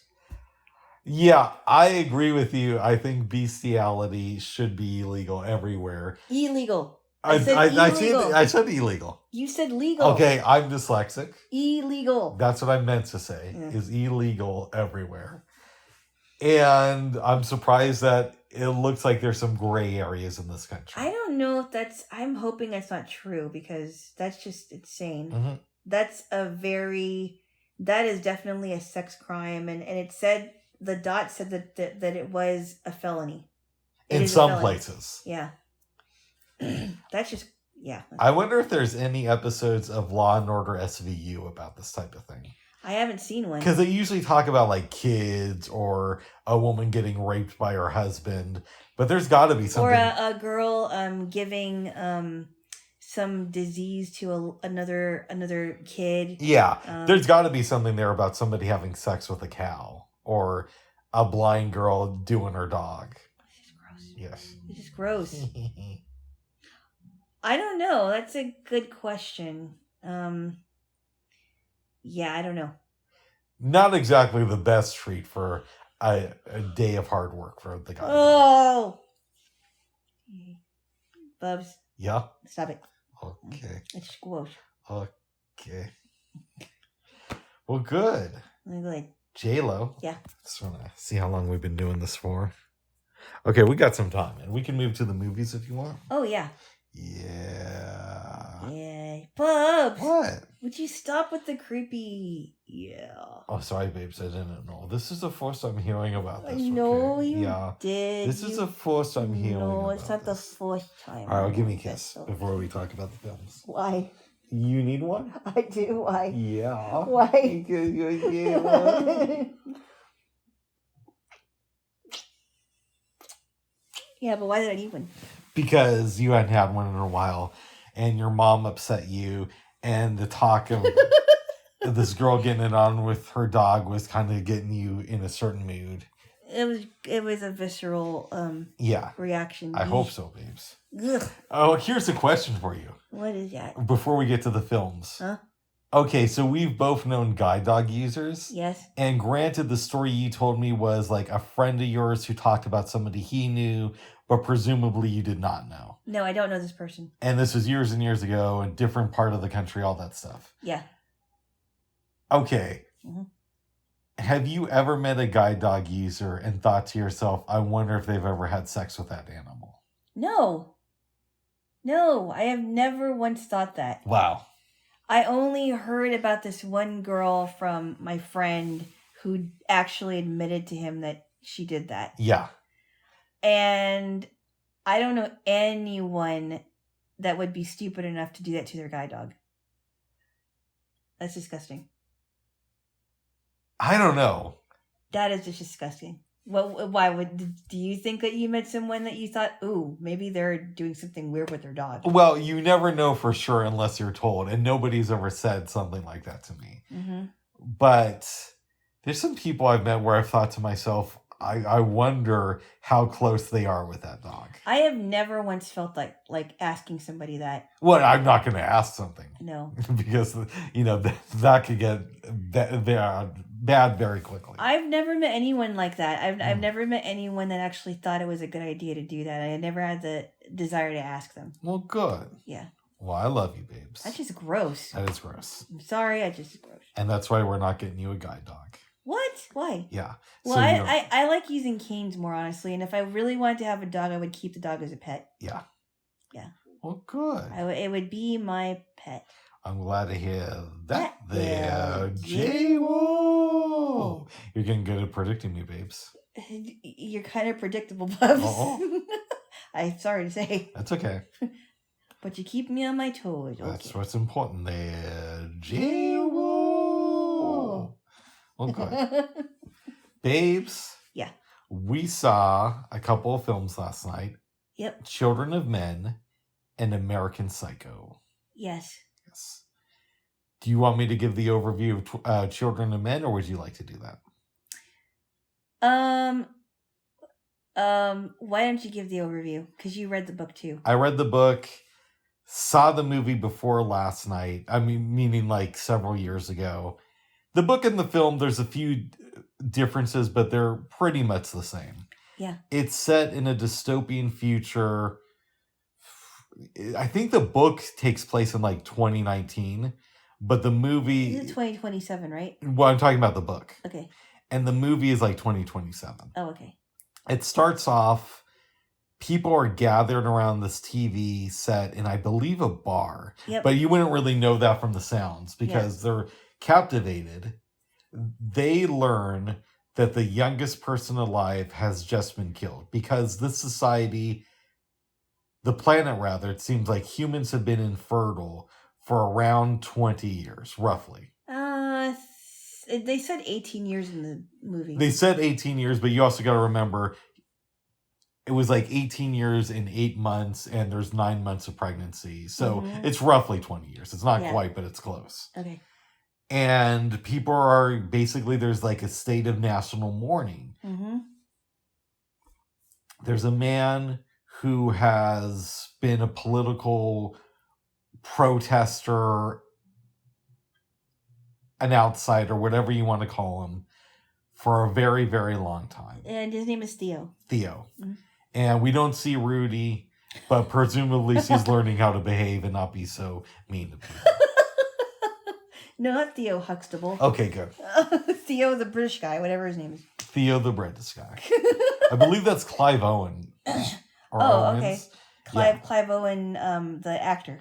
I want to say that's correct. Okay. But what do I know? I don't know. Yes. He's recruited for a task. He doesn't know what it is, but his ex, Julian, gets him in it. And I believe she's played by Julianne Moore in the movie. Is she really? I think so. We could double check with Miss A if you want. But. Yeah, Julian. So her name is actually Julian. I thought it was Jillian, but it's Julian. Yeah. And, it's fun for them. They're reunited. They're driving down the road. There's this accident. Julian dies. Everybody associated with this case runs to this farm. Yeah, so there's Miriam. She's the older woman. And there's Key. Yep, we're gonna get to her soon. We're gonna get to her soon. And then there's those two guys, Tomish and Luke. We find out that the reason Theo was recruited to help is because Key is actually pregnant. And they want to transport her from, I guess, London to someplace. What's the name of the place? The Human Project. The Human Project, yes. Yeah, because they were the ones that were kind of doing research on what's going on with why women were infertile. And it's believed that she's going to be safe there. Yeah. But there's kind of like rumors about it. Like they don't even know for sure. But that seems to be their best hope. And nobody's able to get a hold of anybody from the Human Project. So they have what they call mirrors. Exactly. And Julian was a mirror. Mm-hmm. So he was basically a go-between somebody else and another person who may have been associated with the Human Project. Right. Which is actually the way you want to kind of run things if you're an underground network. But maybe you have two mirrors. Mm-hmm. I don't know. Mm-hmm. And they're planning to stay overnight at this farm. Then they're going to go out. Julian overhears the two guys talking, finds out that they were responsible for the sabotage. By the way, we should also say that this is all over the news. Julian's been identified as a terrorist. They don't really say who the other people are on the news, but Theo's pretty convinced that their names are going to come out soon, and then they're going to be targets. So after he finds out that these guys are responsible for Julian's murder and that they want to kill him, he goes to your girl. What's her name again? The pregnant lady? Key. Mm-hmm. And Key, Theo, and what's the other homegirl's name? Miriam. They all leave. Yep. They go to see Michael Caine, who plays... Jasper. Yeah. I didn't realize that was him. That was Michael Caine. Yeah. Yep. He's this older guy who's respected, probably like a lefty type professor, and his wife has some issues. She's basically in a coma. Janice. Yeah. But he's taking it with a good stride. They tell him what's up. He's like, I want to help y'all. Is it Janice? Was Janice the one that was helping them? I don't remember. Or the maid or something. Well, he had a wife. I don't remember the wife's name. That's why I asked. I can't remember either. Okay, it's all good. Anyway, she's having health issues. Yeah, and she's not the main focus of the movie. No. So he goes out, comes back, and says, "You guys got to get arrested. I know this guy. He's a cop. Call him a pig, and he'll arrest you." Mm-hmm. You know, Theo, he's not that excited about this plan, but what else can you really do? Yeah. They go meet the guy, calls him a pig a couple of times, and he's like, "Okay, you know the password." And it's not like a typical jail. It's more like a part of, they put them in an area of the city that has kind of fallen into disarray. Yeah. We get the sense with this story that the entire world is falling apart, but this area is falling apart just a little bit faster. Right. Okay. They're going around, there's all these fights, and your girl goes into labor. Yep. And pops out a daughter. And then Marika kind of enters into the picture. Marika, I believe, is an OBGYN. Yes. Who came in right before, what's her name, Key? Yes, Key. Right before Key pushed out the kid. Yeah, so she was kind of directing her to where to go to have the baby. Yep. But she speaks in another language. Yeah. She has a kid. There's a great scene in the movie where all these people are fighting and then they see the baby.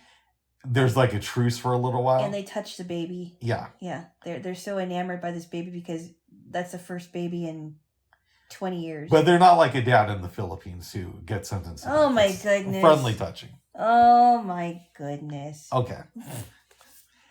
But fighting continues. They need to get to a boat so they can get to the ship that I believe is called Tomorrow. Yes. They eventually get to a boat, get on it, and, you know, the baby's crying, Keith's taking care of it, and then she sees all this blood. And she thought it was her. But it's really from your man Theo, who's dying. One of the last things he says to her is, "You're going to be okay.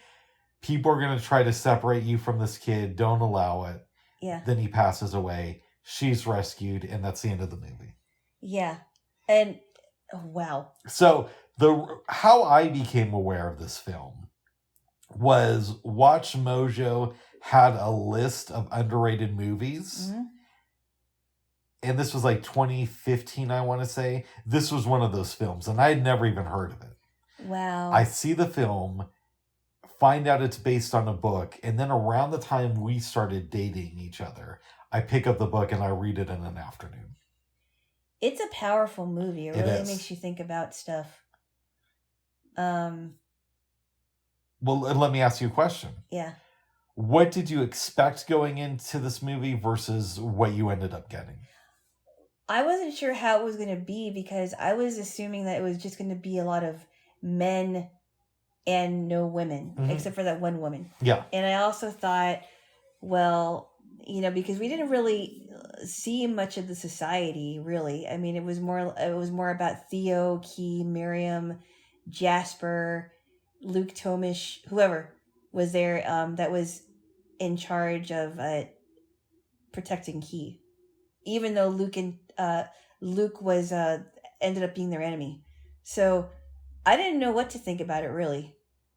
I forgot something that plays into this movie a little bit is Theo had a son with Julian, and he died during this flu epidemic. Yeah, and they were talking about Theo, and they said, you know, he looked just like Theo, and it was very, very sad that he died, and Theo was grieved over his son. Yeah. Yeah. And you could tell the tension that him and Julian had because by that time they already broke up. And they hadn't seen each other in a while. Uh-huh. Yeah. Yeah. What does this film say about... Oh, I forgot to mention something too. Go ahead. Remember when after Julian died, he was saying, you know, Julian, you know, this wasn't supposed to happen this way, and Julian told me that everything was going to be fine. Yeah.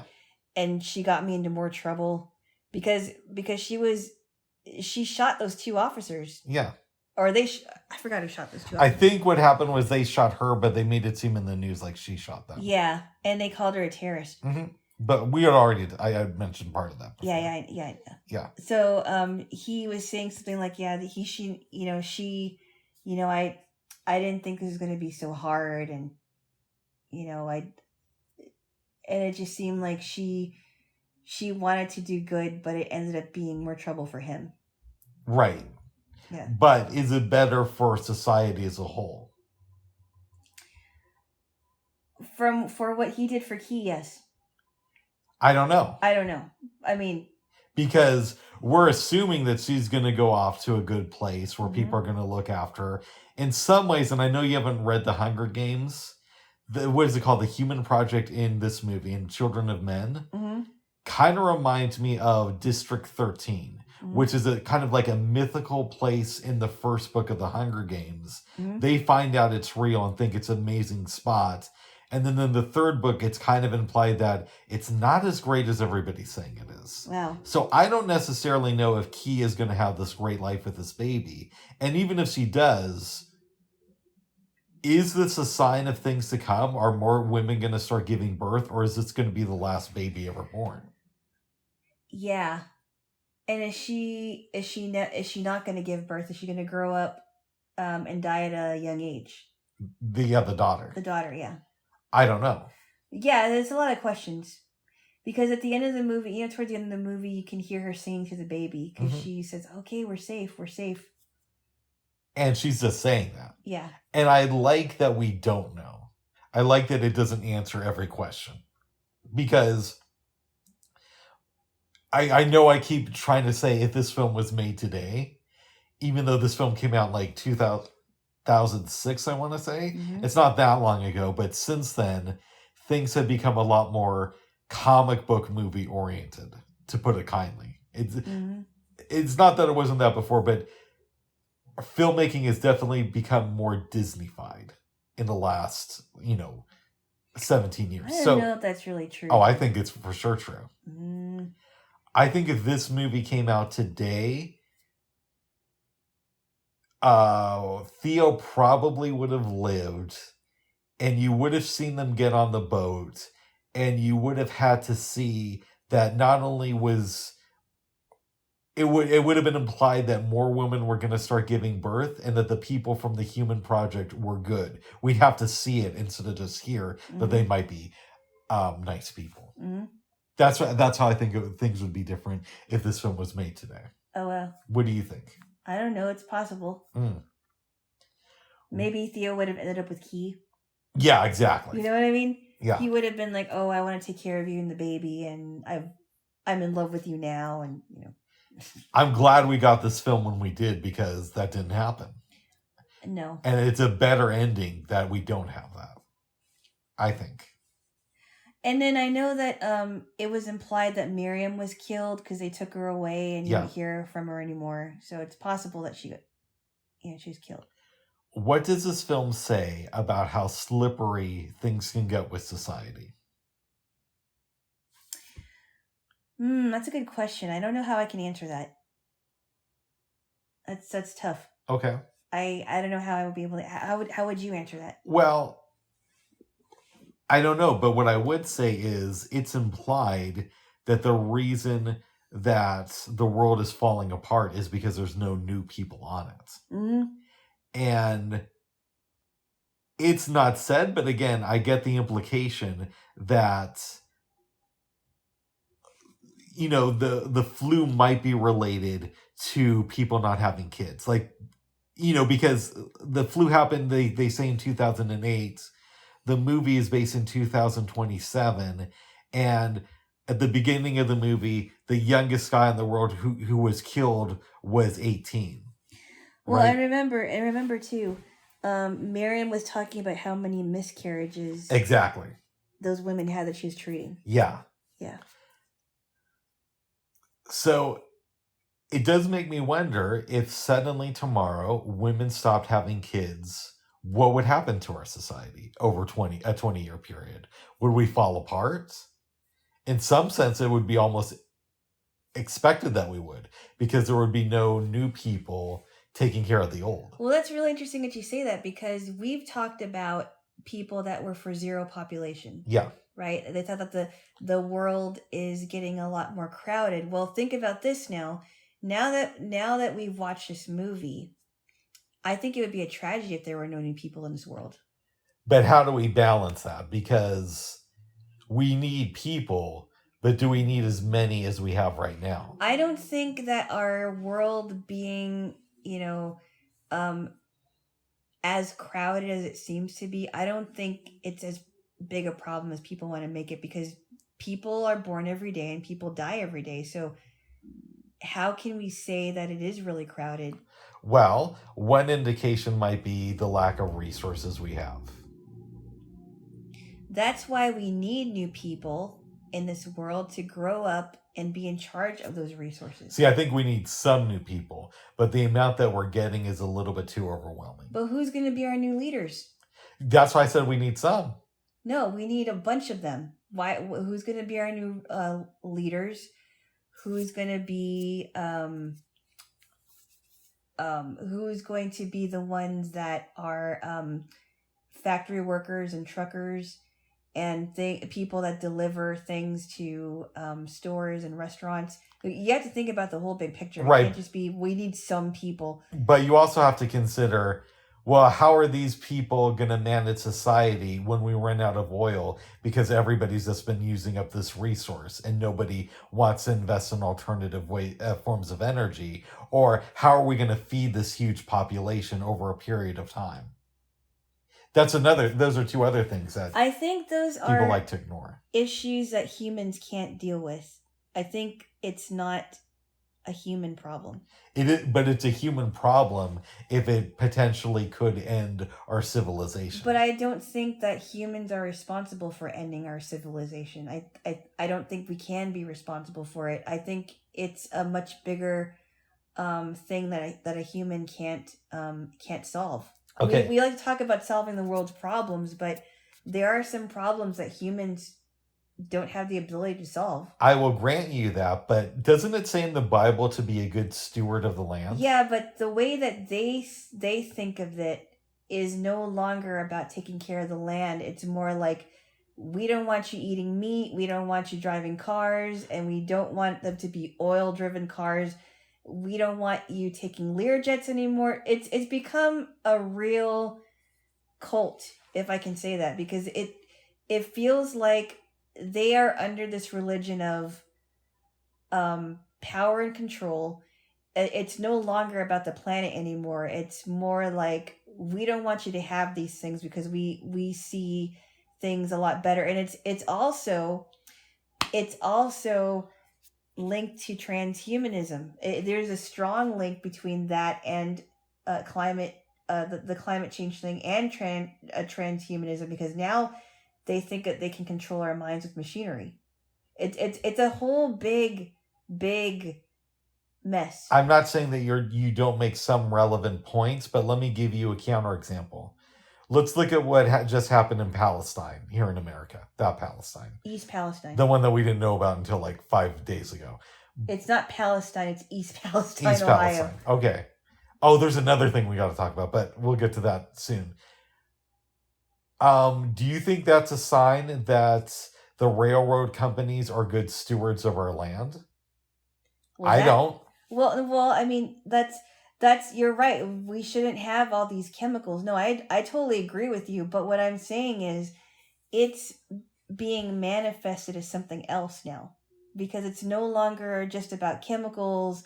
It's no longer about just, saving, recycling things if you can, keeping our grounds free of litter. It's more like, well, we think that cow farts could kill people, so we don't want anyone to eat any meat, and we don't want anyone to use any oil-powered vehicles because we think it's best. We think, meaning people like Gavin Newsom and Al Gore are trying to dictate what we should do with our lives. I think it's turning now into this major controlling thing. It's no longer about taking care of the planet anymore. Okay. I think it's manifested into a cult. In some ways, yes, because Gavin Newsom doesn't believe it, but he's telling you that. Same with Al Gore. If Al Gore believed what he said, I doubt he'd be taking so many private jets. To keep it real, right? Mm-hmm. So in a way, you could say they're like the Sean Hannity of the left wing, in the sense that Sean Hannity doesn't believe in January 6th, but he's going to tell you all day that it's real.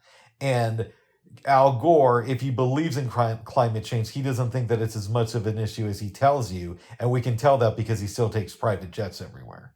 And that's not something you would do if you thought it was a real thing, like he claims to do. But that doesn't mean that there's no truth in the Al Gore claim. So let me ask you this. Uh-huh.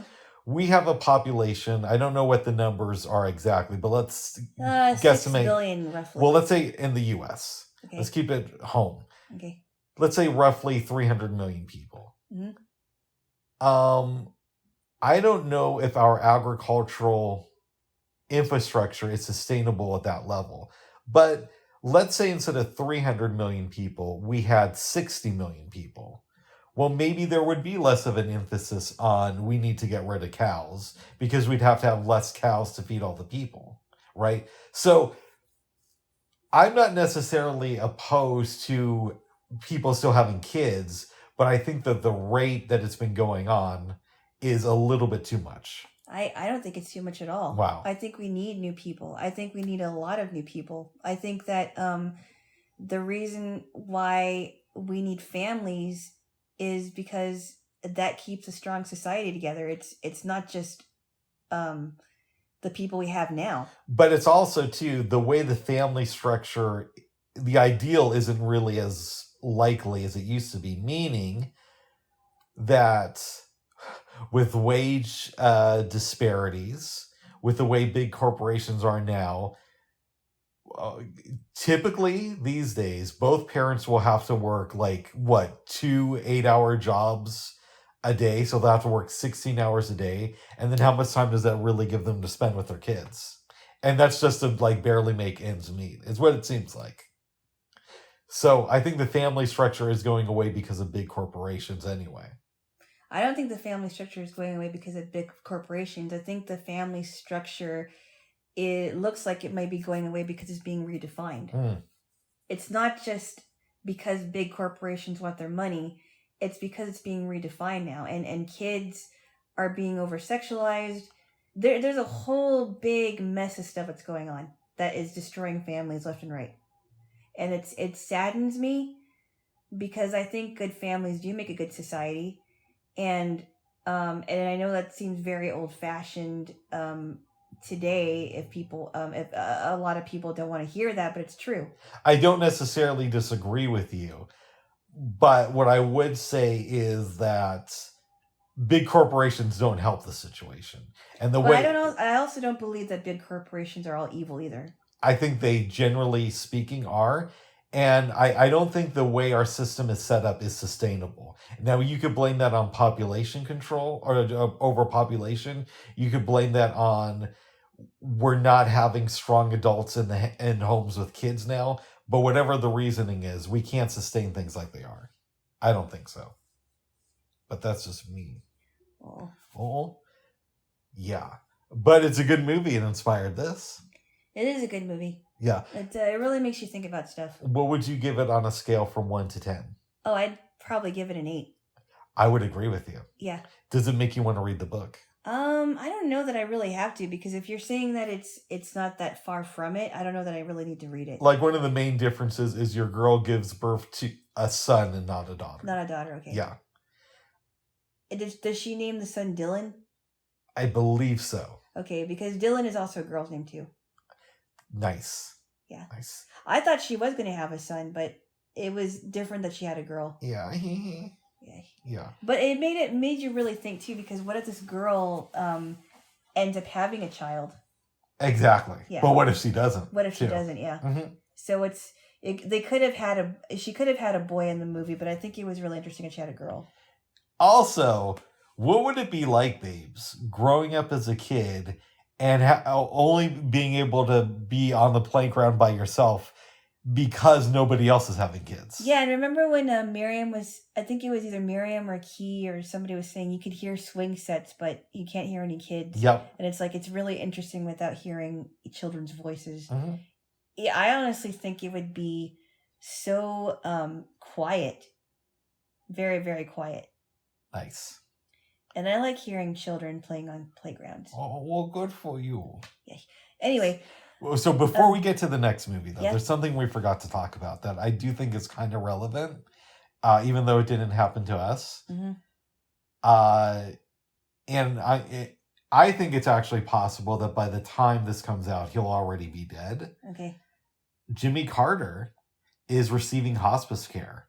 Yeah. And we don't know the specifics, but from what I've read on the BBC's website, it made it sound like he's had medical issues recently, which is not too surprising because he's in his late 90s, and that he's chosen to spend the remainder of his days at home. Right. Yeah. That's, yeah, I'm glad he was able to live as full a life as he has. Like, he's already 98. Yep. It's not going to be too long until he's gone. But he's like you said he's like the longest living president now. Yeah, longest living ex-president in history. Ex-president. Or oldest living ex-president in history. Yeah, because President Reagan died at 93, and now Jimmy Carter will most likely die at 98. Yeah.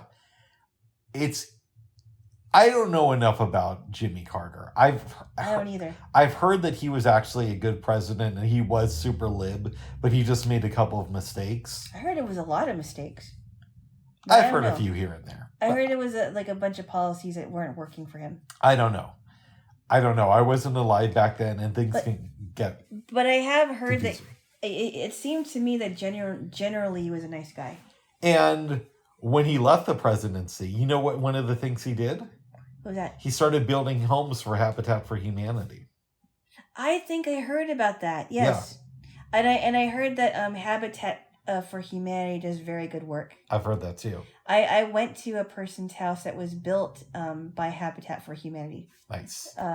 Her and her husband lived in that house. It was a really nice house too. Yeah. I haven't liked any U.S. president that has been in office in my lifetime. I want to do some research on Calvin Coolidge. I don't know much about him.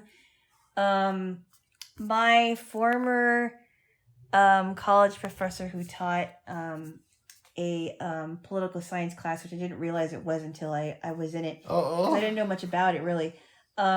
He said that his favorite president was learning about was and obviously he wasn't alive during his time, but his favorite president that he did research on was Calvin Coolidge. Nice. So I don't know what this guy is about, but you were telling me that he was in radio.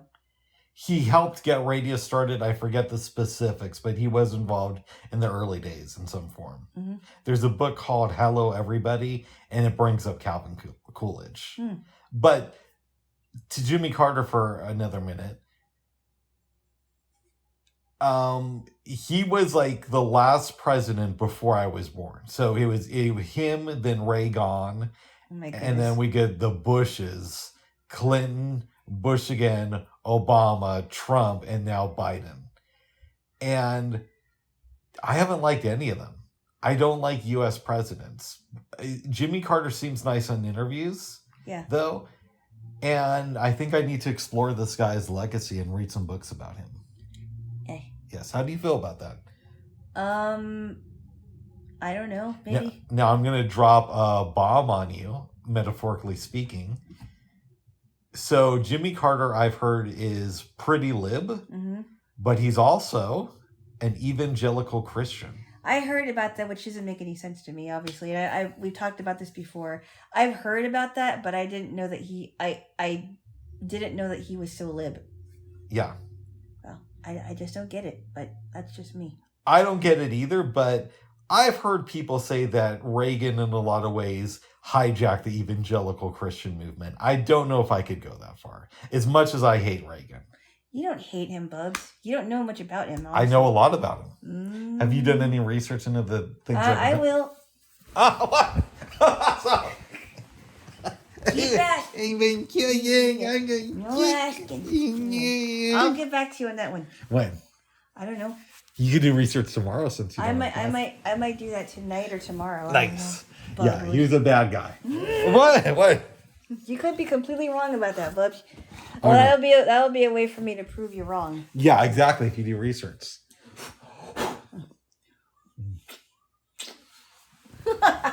Okay. All right. Let's get back here.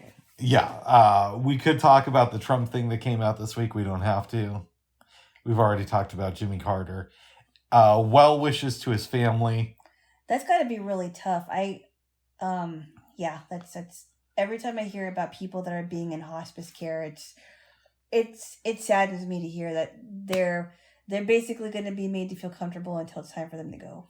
My mom was a nurse's aide in hospice care. Yeah. You never know. Some people will last a few years. However, in Mr. Carter's case, since they're releasing this to the public, the general sense I have is that they're preparing people for when he's going to die. Yeah. And again, he could die as early as today, right? Yeah. Just because sometimes they'll do that. They'll wait until the last minute to release this information. So we don't know, but I wish him and his family peace. Yeah. I'm going to do research into him, and I should have done some more earlier. Now, one thing that you may not know is when he was running for president, Jimmy Carter gave an interview to Playboy magazine.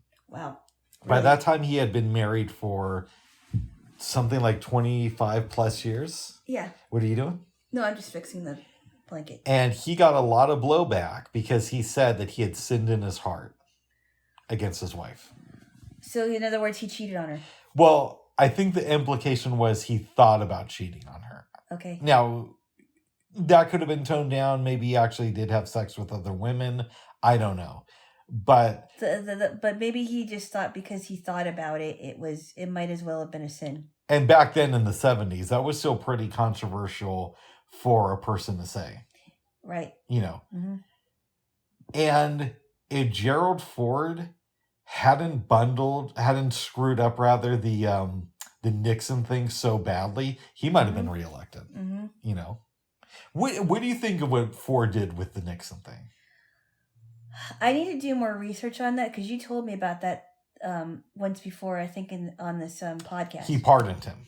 Yeah. I don't understand that. I mean, I really understand the whole Nixon thing to begin with. Mm-hmm. Because I know a lot of people felt like Nixon was a traitor, and that I don't know. I need to do. I did see that movie on Watergate in my U.S. history class, but I still need to really understand it because I really don't. I hear you. I don't. It sounds very complicated. I was actually talking with a friend of mine about the Ford pardoning thing this week. And he's kind of the same mind I am when it comes to the Joe Biden documents, that the only reason they're coming out is so they have an excuse not to convict Donald Trump, and that the establishment will do anything they can to get him off the hook. But they don't want to pardon Trump. So this is like the last step before they might have to do that. Yeah, I see it a lot more differently, and I've mentioned it here. Yeah, you have. I've mentioned it here, so I don't think we need to go. Yeah, and again, I do think Trump will be indicted. I think he's not going to get convicted, and the establishment doesn't want that. But we'll see. I think that the reason why he's not going to get convicted is because there was never any evidence against him, and they're always going to make excuses because they've always been against him since he walked down the escalator, and they're always gonna want to find a guy like him to be a scapegoat. And everything that they throw in his face has been thrown even harder back in their faces, and now they have to realize that and the only reason why they're going after Biden is because they don't want him to run again, because they know that he's going to be a horrible candidate. No, I think and again, I have a friend who kind of agrees with me. I think the Biden team planted those documents on Biden so they would have an excuse to go easier on Trump. I don't believe that. But I know that sounds a little bit too conspiracy theorist. That does. I personally think the reason why the media is turning on Biden now is because they don't want him to. They don't want him to run. They don't. Not only do they not want him to run, but now they can't. They can't deny it. But by the way, I don't want Biden to run either. I will begrudgingly vote for him if that's the only option between him and Trump. But it's not my first choice. What? You don't have to begrudgingly vote for Biden. I think he's a horrible candidate. I do too, but I think he's better than the ultra. What was that for? I'm just saying my opinion. You said it before.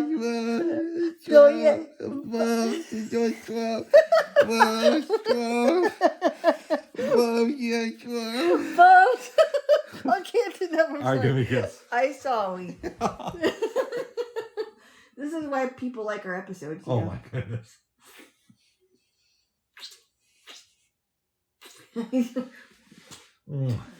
My goodness. Oh my God. Okay, let's go to the next movie because I want to talk about this. Oh, before we do that, one last thing.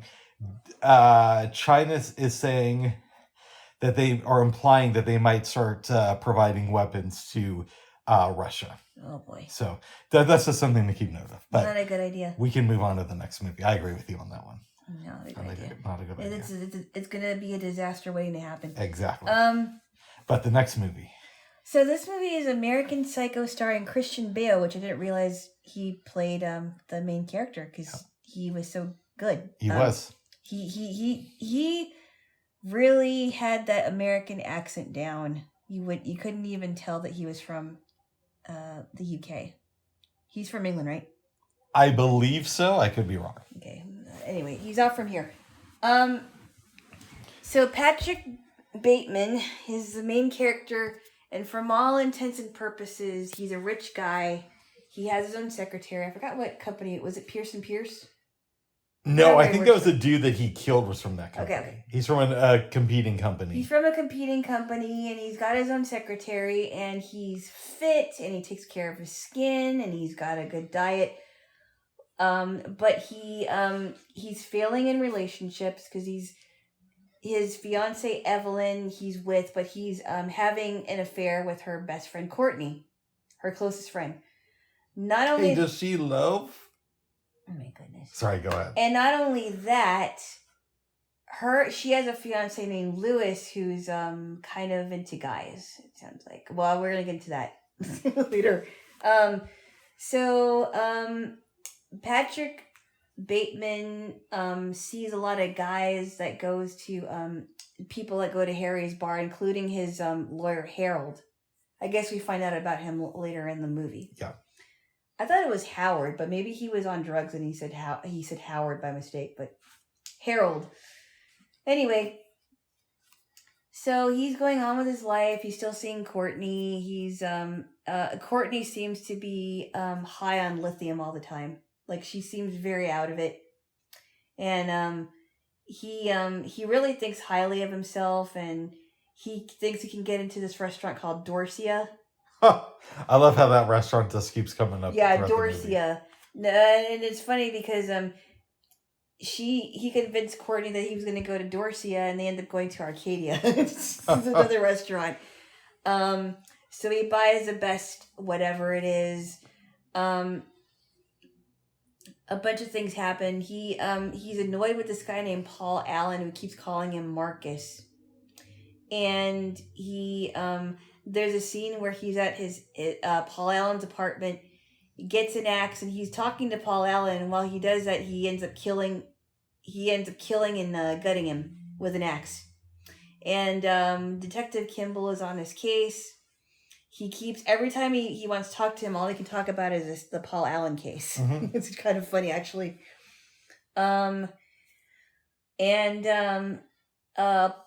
Patrick is also into pornography and also into hookers. And almost ends up hurting two of them. Going on Phil, and I'm saying a whole bunch of stuff, but one thing I think is funny is he tells the hookers his name is Paul Allen. Yeah, he gets two of them to do this some freaky stuff, And I don't know, maybe it's like a week or two later, he goes back to one of them and she says, you know, I think I could sue over what we did. I need to see a doctor because of it. Yeah. I thought that was I great. had to get some surgery. But he convinces her to go back to Paul Allen's apartment, which he says is his new place. Yep. And she's like, I like this place. It's really nice. But him and That's Paul okay. were always in competition with each other. So she's like, that's not that nice. It's not that nice. Take it over, Jaylo. And so he ends up in the same position with Christy, who's the one prostitute, and Elizabeth, who's another girl that he calls on, another prostitute. And so he's having sex with Elizabeth. Christy's kind of watching, but then she sees blood on the sheets, and he finds out that he is killing her. So he kills Paul Allen, he kills her. He ends up killing Christy after she tries to run away from him, and she's at the bottom of the staircase of the apartment building. He throws down a chainsaw and it cuts through her body. Yep, it's really gory and... Oh, and he also kills a homeless guy in the middle of the movie. Yep. Just for no reason. Named Al, yes. For no reason, just because I guess he doesn't have a job and he smells. Yep. For whatever reason. But he's narrating his story in the movie, and he says, I think something's wrong with me. I can't control myself. He does not laugh like that. No. But he is a fit, handsome, smooth-talking murderer. Anyway, so all of these things come to a head. He takes a bunch of pills, and he calls, I think, from his cell phone or a phone booth on the street. He calls his lawyer, Harold. And this is after he murdered a bunch of people. Yeah, and he goes, well, I don't know what to do. And he's crying and he's sweating. And he goes, I killed a whole bunch of people. I killed a homeless guy. I killed these 2 hookers. And I killed Paul Allen. And I don't know what to do. And I think it was kind of a comical scene, actually. And I killed like about 20 people. And he goes, okay, I'll meet you at Harry's bar. And this is after he invites his secretary Jean to his house, and she leaves. That happened a little bit earlier. Yeah, she leaves unhurt. Mm-hmm.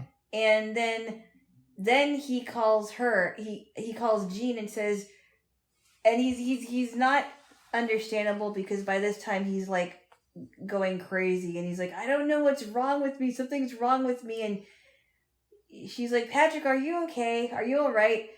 And so they hang up the phone. She looks through his daybook, and she sees drawings of a woman cut up. She sees drawings of a woman being chainsawed to death, and all these drawings where he cuts through somebody's skull, and it is just horrible stuff. And she's looking really sad. Like I was surprised that she was looking sad rather than looking, horrified. Yeah. At it. She's like, oh, it's so sad. And then meanwhile, he goes to Harry's bar, sees Harold, and Harold is saying things like, oh, Patrick Bateman, what a dork. He's such a weird person. Mm-hmm. And they're like talking about him behind his back. And he says, Harold, I have to tell you something. I killed Paul Allen. I killed all these people. And he's like, well, that's impossible if you killed Paul Allen. And he's like, why? Because I had dinner with Paul Allen twice in London. And by this time, Harold had enough of his antics and says, I have to go. That's basically where the movie ends. Well, no. Oh, okay. He goes back to Paul Allen's apartment and sees that it's no longer Paul Allen's apartment. Oh, that's true. Okay. And the lady tells him to leave. Yes. So I thought this was there was a lot of funny things in this movie, but it was really disturbing to me. I enjoyed it. It's not my favorite movie, though. I know a lot of people love this film. No, it's not my favorite movie either. It's good. It's not great. I think what I take away from it is it's happening. Everything is inside the narrator's head, including the encounter that he almost had with Lewis in the bathroom. That's what I'm thinking. Yeah. I've heard about this film a number of times throughout the years. I know it's based on a book by Bret Easton Ellis, I want to say the guy's name is. Yeah. I'm really not that interested in reading the book. I'd give the movie a 7. Yeah. A medium 7. It's not the worst film I've ever seen. Again, I'm glad I've seen it, but I don't see myself revisiting it. And you would say roughly the same thing, it sounds like. Mm-hmm. Yeah. Yeah. What does this film teach us about the lies that maybe we tell ourselves?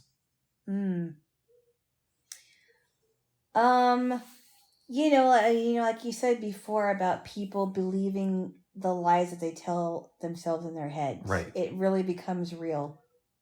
Like, oh, I think I'm likely to kill somebody. Or I have. Or I have killed somebody, but they didn't. Mm-hmm. Maybe that encounter he had with the 4 hookers, actually. No, I'm sorry, the 3 hookers, because of Sabrina. You don't see her anymore after that scene. No. And Elizabeth and Christy, and he kills both of those women. Maybe that did happen in his head. Maybe he wasn't like the kind of guy that would go after prostitutes. Yeah. Or maybe he would. Who knows? Yeah. Bubs! Sorry. Stop it. It's really distracting. Okay. Yeah. So creepy.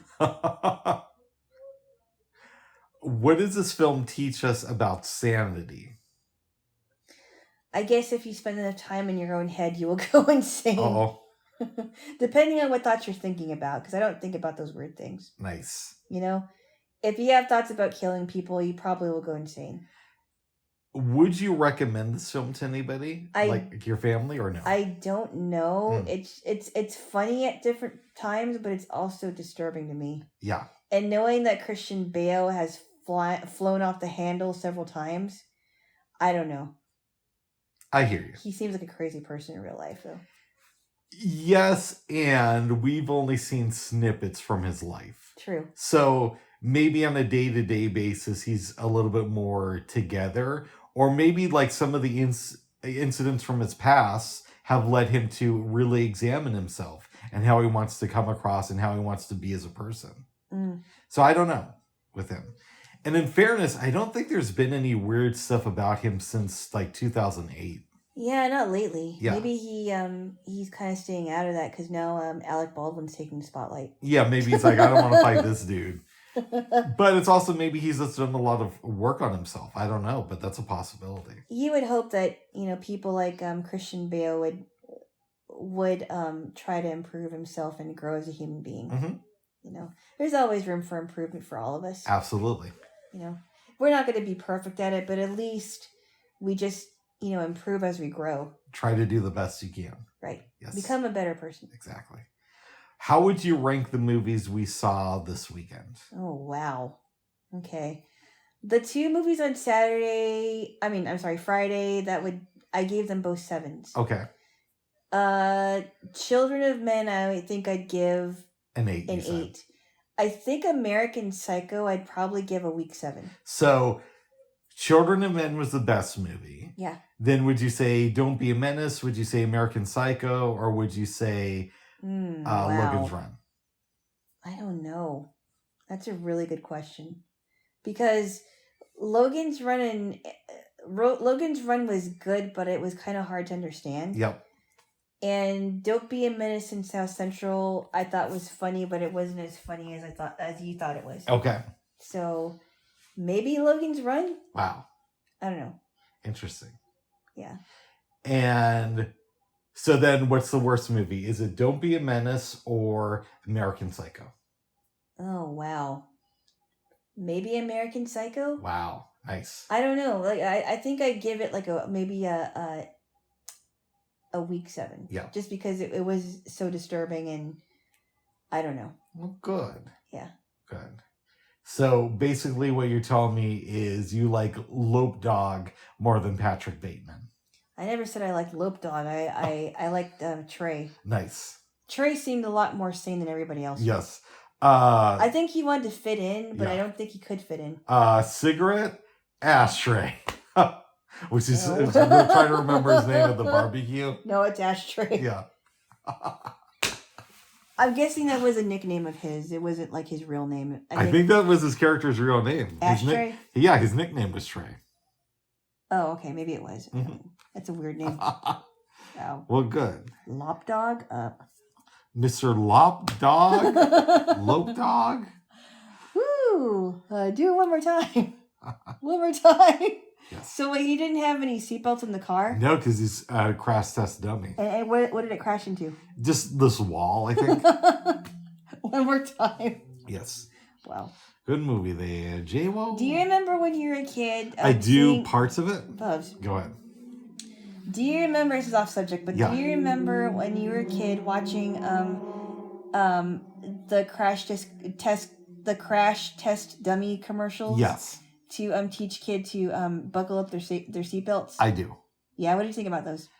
Well, I'm very pro seatbelts. Yeah. So anything that gets people to wear them, I think is a good thing. I am pro seatbelt too. I just cannot imagine kids like way back in the 60s and 50s not wearing anything. In fairness to them, it wasn't talked about as much, and I don't believe seatbelts were mandatory in cars until Ralph Nader really pushed for it in the late 60s. Did you have this thing in Oregon where it was called Click It or Ticket? That sounds very familiar. They had it in Washington. Like if a police officer saw you, like a driver or a passenger without a seatbelt on, they would give you a ticket. So I hope I'm remembering this right. I believe up until the time I was 7, you didn't have to wear a seatbelt in a car if you were 21 or over. And then around that time they changed the laws to where everybody had to wear a seatbelt. Wow, I've never been in a car where, unless of course there wasn't any room and you had to share a seatbelt, but I've never been in a car with people that never had seatbelts on. It's weird. Always had seatbelts on. I think it's a good thing. I think it's a very good thing. I don't like the ones that go over your shoulder though. I agree with you on that one. Those are really annoying. Mm-hmm. So sometimes I would be picked up in these vans, and the seatbelts they typically go over your shoulder if you're even if you're not sitting in a wheelchair. Yep. And they're so tight. It feels like they're like seatbelts for skinny, like really, really skinny people. Oh. Anyway, but I remember not sitting in a car seat anymore by the time I was 5. I was like in there like maybe between the ages of 2 and 4. Yeah, I think we stopped around like 3 or something. Uh-huh. But my sister was telling me once that apparently you're supposed to keep your kids in car seats until they're 10. I think I think it's insane. I think it's like under 4'9", you have to keep them in car seats now. It might be something like that. Maybe it's 10 or like a height thing, but she was telling me something weird, and we both thought it was weird, but she had read it online somewhere. Yeah, I think I heard it was like if the child is under 4'9", 4'9" and under, they have to be in a car seat. Wow. Which I think is ridiculous. Yeah. Because by the time I was 5, I think by the time I was 4, because I remember being in a car seat when I was about 3. I don't even remember being in the car seat. I do. But I know that I must have been, I'm assuming. I do. I think I was in the car seat between the ages of 3 and 5. Yeah. And by the time I was 5, I was already wearing seatbelts. Nice. Yeah. Good. Mm-hmm. Yeah. I remember when I was really little how antsy I was, like how I wanted to move around a lot. I don't know if you remember that. Yes, I do. Like when I would go to the doctor's office, I didn't want them to touch me, so I would like move around, and it's just interesting, isn't it? It is. Didn't you say that when you were a teenager and your sisters and you moved to the mainland, you were driving with your aunt and uncle and you guys were like jumping around in the back seats?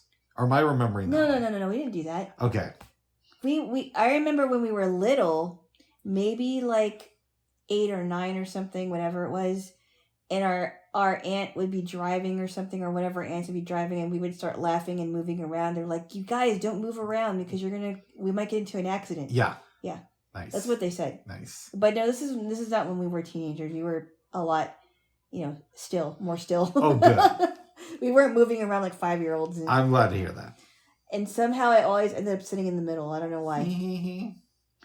I don't know why I always ended up sitting in the middle between the two of them. I don't know, babes. Yes. Well, good. Remember that scene in Children of Men where he was sitting in between Miriam and Key? Yep. And Julian, I think it was. No, I think Julian might have been driving. I don't remember. But he was like, oh, okay, I'm going to take a nap. Yeah, that was good. No, she was in the backseat too, I think. And one of the dudes was driving, if I remember right. Oh, because that's we right, watched the audio description of The it. handsome guy was driving, I think Yeah. it was. And he was sitting in between Miriam and Key. Yep. And he's like, okay, well, I'm going to take a nap. Yeah, which is weird because I was like kind of falling asleep during the movie last night. Yeah, and I was like, and you were like, no, I'm not falling asleep. I'm like, yes, you were. I kept shaking you. I know, I remember that, babes. But how come you were denying? You're like, no, I wasn't. No, I wasn't. You do the same thing too, babes. Sometimes I do, but then I realize, oh yeah, I probably was. But the movies end, and I'm like, what do you want to do now? And you're like, let's go to sleep. And I'm like, okay. Like, I didn't find it at all. I was just really tired for some I was reason. too. We slept really good last night.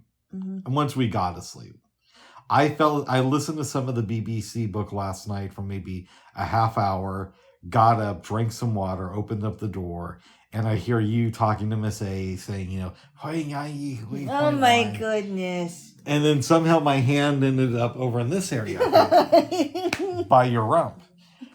We talked for like a second and then I fell asleep. Yeah, it's like, what are you doing? Yep, woke up around 4:30, listened to the book until 7, put it down, and then fell right back asleep until 9. Well, what happened is, I don't know when I went to sleep because my body didn't want to shut down, so I took a melatonin. Mm-hmm. Finally, it shut down. Don't know when, and then I woke up and it was already, I think I woke up between, you know how like when you're in between sleeping and waking up and you're kind of like a little bit awake? So I kind of woke up between maybe 6 and 7, and then I went back to sleep again, and then 9 is when I woke up. I fell asleep for a few more minutes, and then it was close to 9:30. Yeah, like I woke up around 9, went back to sleep, and then when I got up again and looked at my phone, it was 9:32, and you were starting to get up. Mm-hmm. Yes. That's what happened. And we finished the rest of that banana bread that we made yesterday. Jaylo! Oh, we made some good stuff yesterday. It was good. It was delicious. We had a great food day yesterday. We certainly did. Yes. Yes, we did. And yeah, well, I didn't get the right tortillas, but it turned out pretty good on Friday. It did turn out all right. Yes, it did. Yes, it did. Yes, it did. And I'm glad we used all the chicken. Mm-hmm. Mm-hmm. Babes. Yeah? Are there any self-improvement exercises you plan to do over the next week? I don't know. I have to get a hold of the I'm gonna make sure that I get a hold of the technology place because I really want them to help me with this thing, with this Gmail thing. And oh yeah, and then I forgot to tell you. What's up? So my tech instructor, the last class we had, she showed me this Braille display, which is I don't know. Have you heard of a Brilliant? I have actually. Are they the ones that are like the 40 cells? I think they are. It talks. Yeah. So it's not like any Braille cell I've used in the past. It's pretty sophisticated. They're like the new ones that came out maybe a year or so ago. I think so. She's been really up to date on the new stuff. Mm-hmm. So it's really going to help me a lot because I've been, getting back into the basics of JAWS stuff like selecting text and knowing where the cursor is. And because we didn't have the Braille display, we couldn't really. I had kind of a hard time remembering. Oh yeah, when you select a paragraph, you have to go to the beginning of the first line of the second paragraph to select the paragraph previous. Yep. And that was a little bit tough, but now that we have a Braille display to use, it's going to be a lot easier for me to learn this stuff. Oh, very cool. Yeah, and we didn't have it. We didn't have it for the last 4 weeks, so I'm glad that she is gonna work with me on that. So yeah. Nice. I guess on my end, I want to make sure that things are set up right for our trip to the Oregon Historical Society. I'm excited next about this. weekend. I'm so excited. Yep, I want to do more morning pages. So last week I said I wanted to do morning pages. I only did it twice, but I did do it 2 days this last week. So hopefully I'll continue that this week. And I'm hoping that things will move along with the setup of my phone because I'm really excited. I want to use it. And that means I'll have another smart device to add to my collection. That's right. And I'm hoping that I didn't damage it too much. I don't think I did. I hope not. I doubt it. Okay. Yeah. Because you've damaged a little bit of the paint on your phones before. I have. And how did you fix it? I didn't fix it. I just learned to live with it. Okay. Yes. Okay. Yes. I doubt that I don't think I damaged the hole, because if I did, then I wouldn't be able to. Yeah. I would have been able to open the thing. But we'll see how it goes this week. I'm hoping that we won't have to go to an Apple store, but if we have to, we have to. I'm also glad I was recording, so there's evidence of me telling you, hey, maybe you should put this down, and then you chip the paint. I know. That's why it's good to record stuff. But chipping the paint won't be the end of the world either. No. You know? Yeah. I'm sure that they'll have tools to fix that. Oh. Maybe. Well, good. So anyway, and I tend to get some, laundry done either today or tomorrow. Nice. Yeah. Very good there, Jaylo. That's right. I had dreams last night, but I don't remember them. I think I had a dream last night, but I really don't remember, and it must not have been important. No. Yeah. Very good, babes. Is there anything else you want to say? No. So we wrap it up? Yeah. Yeah, I can kiss. Okay. Oh. Bubs. Oh, you had your mouth open like you're about to blow in my face. No. Oh, I forgot to ask you a question. What's up? In the beginning of the movie, in the beginning of American Psycho, yeah, how did you feel about that one guy that was making like anti-Semitic comments? I don't even remember that. Yeah, he did. He was making anti-Semitic comments to Patrick Bateman. And Patrick's like, I really would appreciate it if you didn't make these anti-Semitic comments. Yeah, I guess I kind of felt like we're watching scuzzy characters. Yeah, we are. So it didn't bother me that much just because of the context in which we saw it. And then they were saying like really disparaging things about women. Yeah. Just horrible stuff. They made a couple of Trump references in the movie. Oh, because they thought, hey, is that Ivana Trump? Well, that's the second one. And then there's, earlier in the movie, I believe he's on a train and he says something like, I think I just saw Trump. Yeah, I know. Yeah. But that was in 2000. I know. But, he was kind of a scuzzy businessman back then, so. Oh, my goodness. Patrick Bateman was, yeah. Yeah, so was Trump. But. Oh, my goodness. Bubs, he was your best businessman. Bubs, I don't know much about what he was doing back then because I wasn't really paying attention. He was just, to me, it was just a media personality. But anyway, I think... I got a knot there. I know. Ah, oh. Okay. Yeah. Okay, that's enough. I think I've broken it enough times. I hope so, babes. Because I don't want to hurt you. I don't want to hurt you either, so give me a kiss. Okay. Hug, please. Hug, please. No sound. No sounds? No sound. Oh. Oh my goodness. Hope you don't know this. Well, very good, babes. Very good, Bubba. Feel good about this? Anything else you want to say? No, we said quite a bit, actually. I think that's good.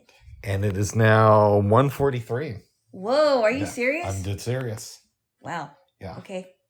All right, so bye-bye for now. Bye-bye. Bye-bye. Bye.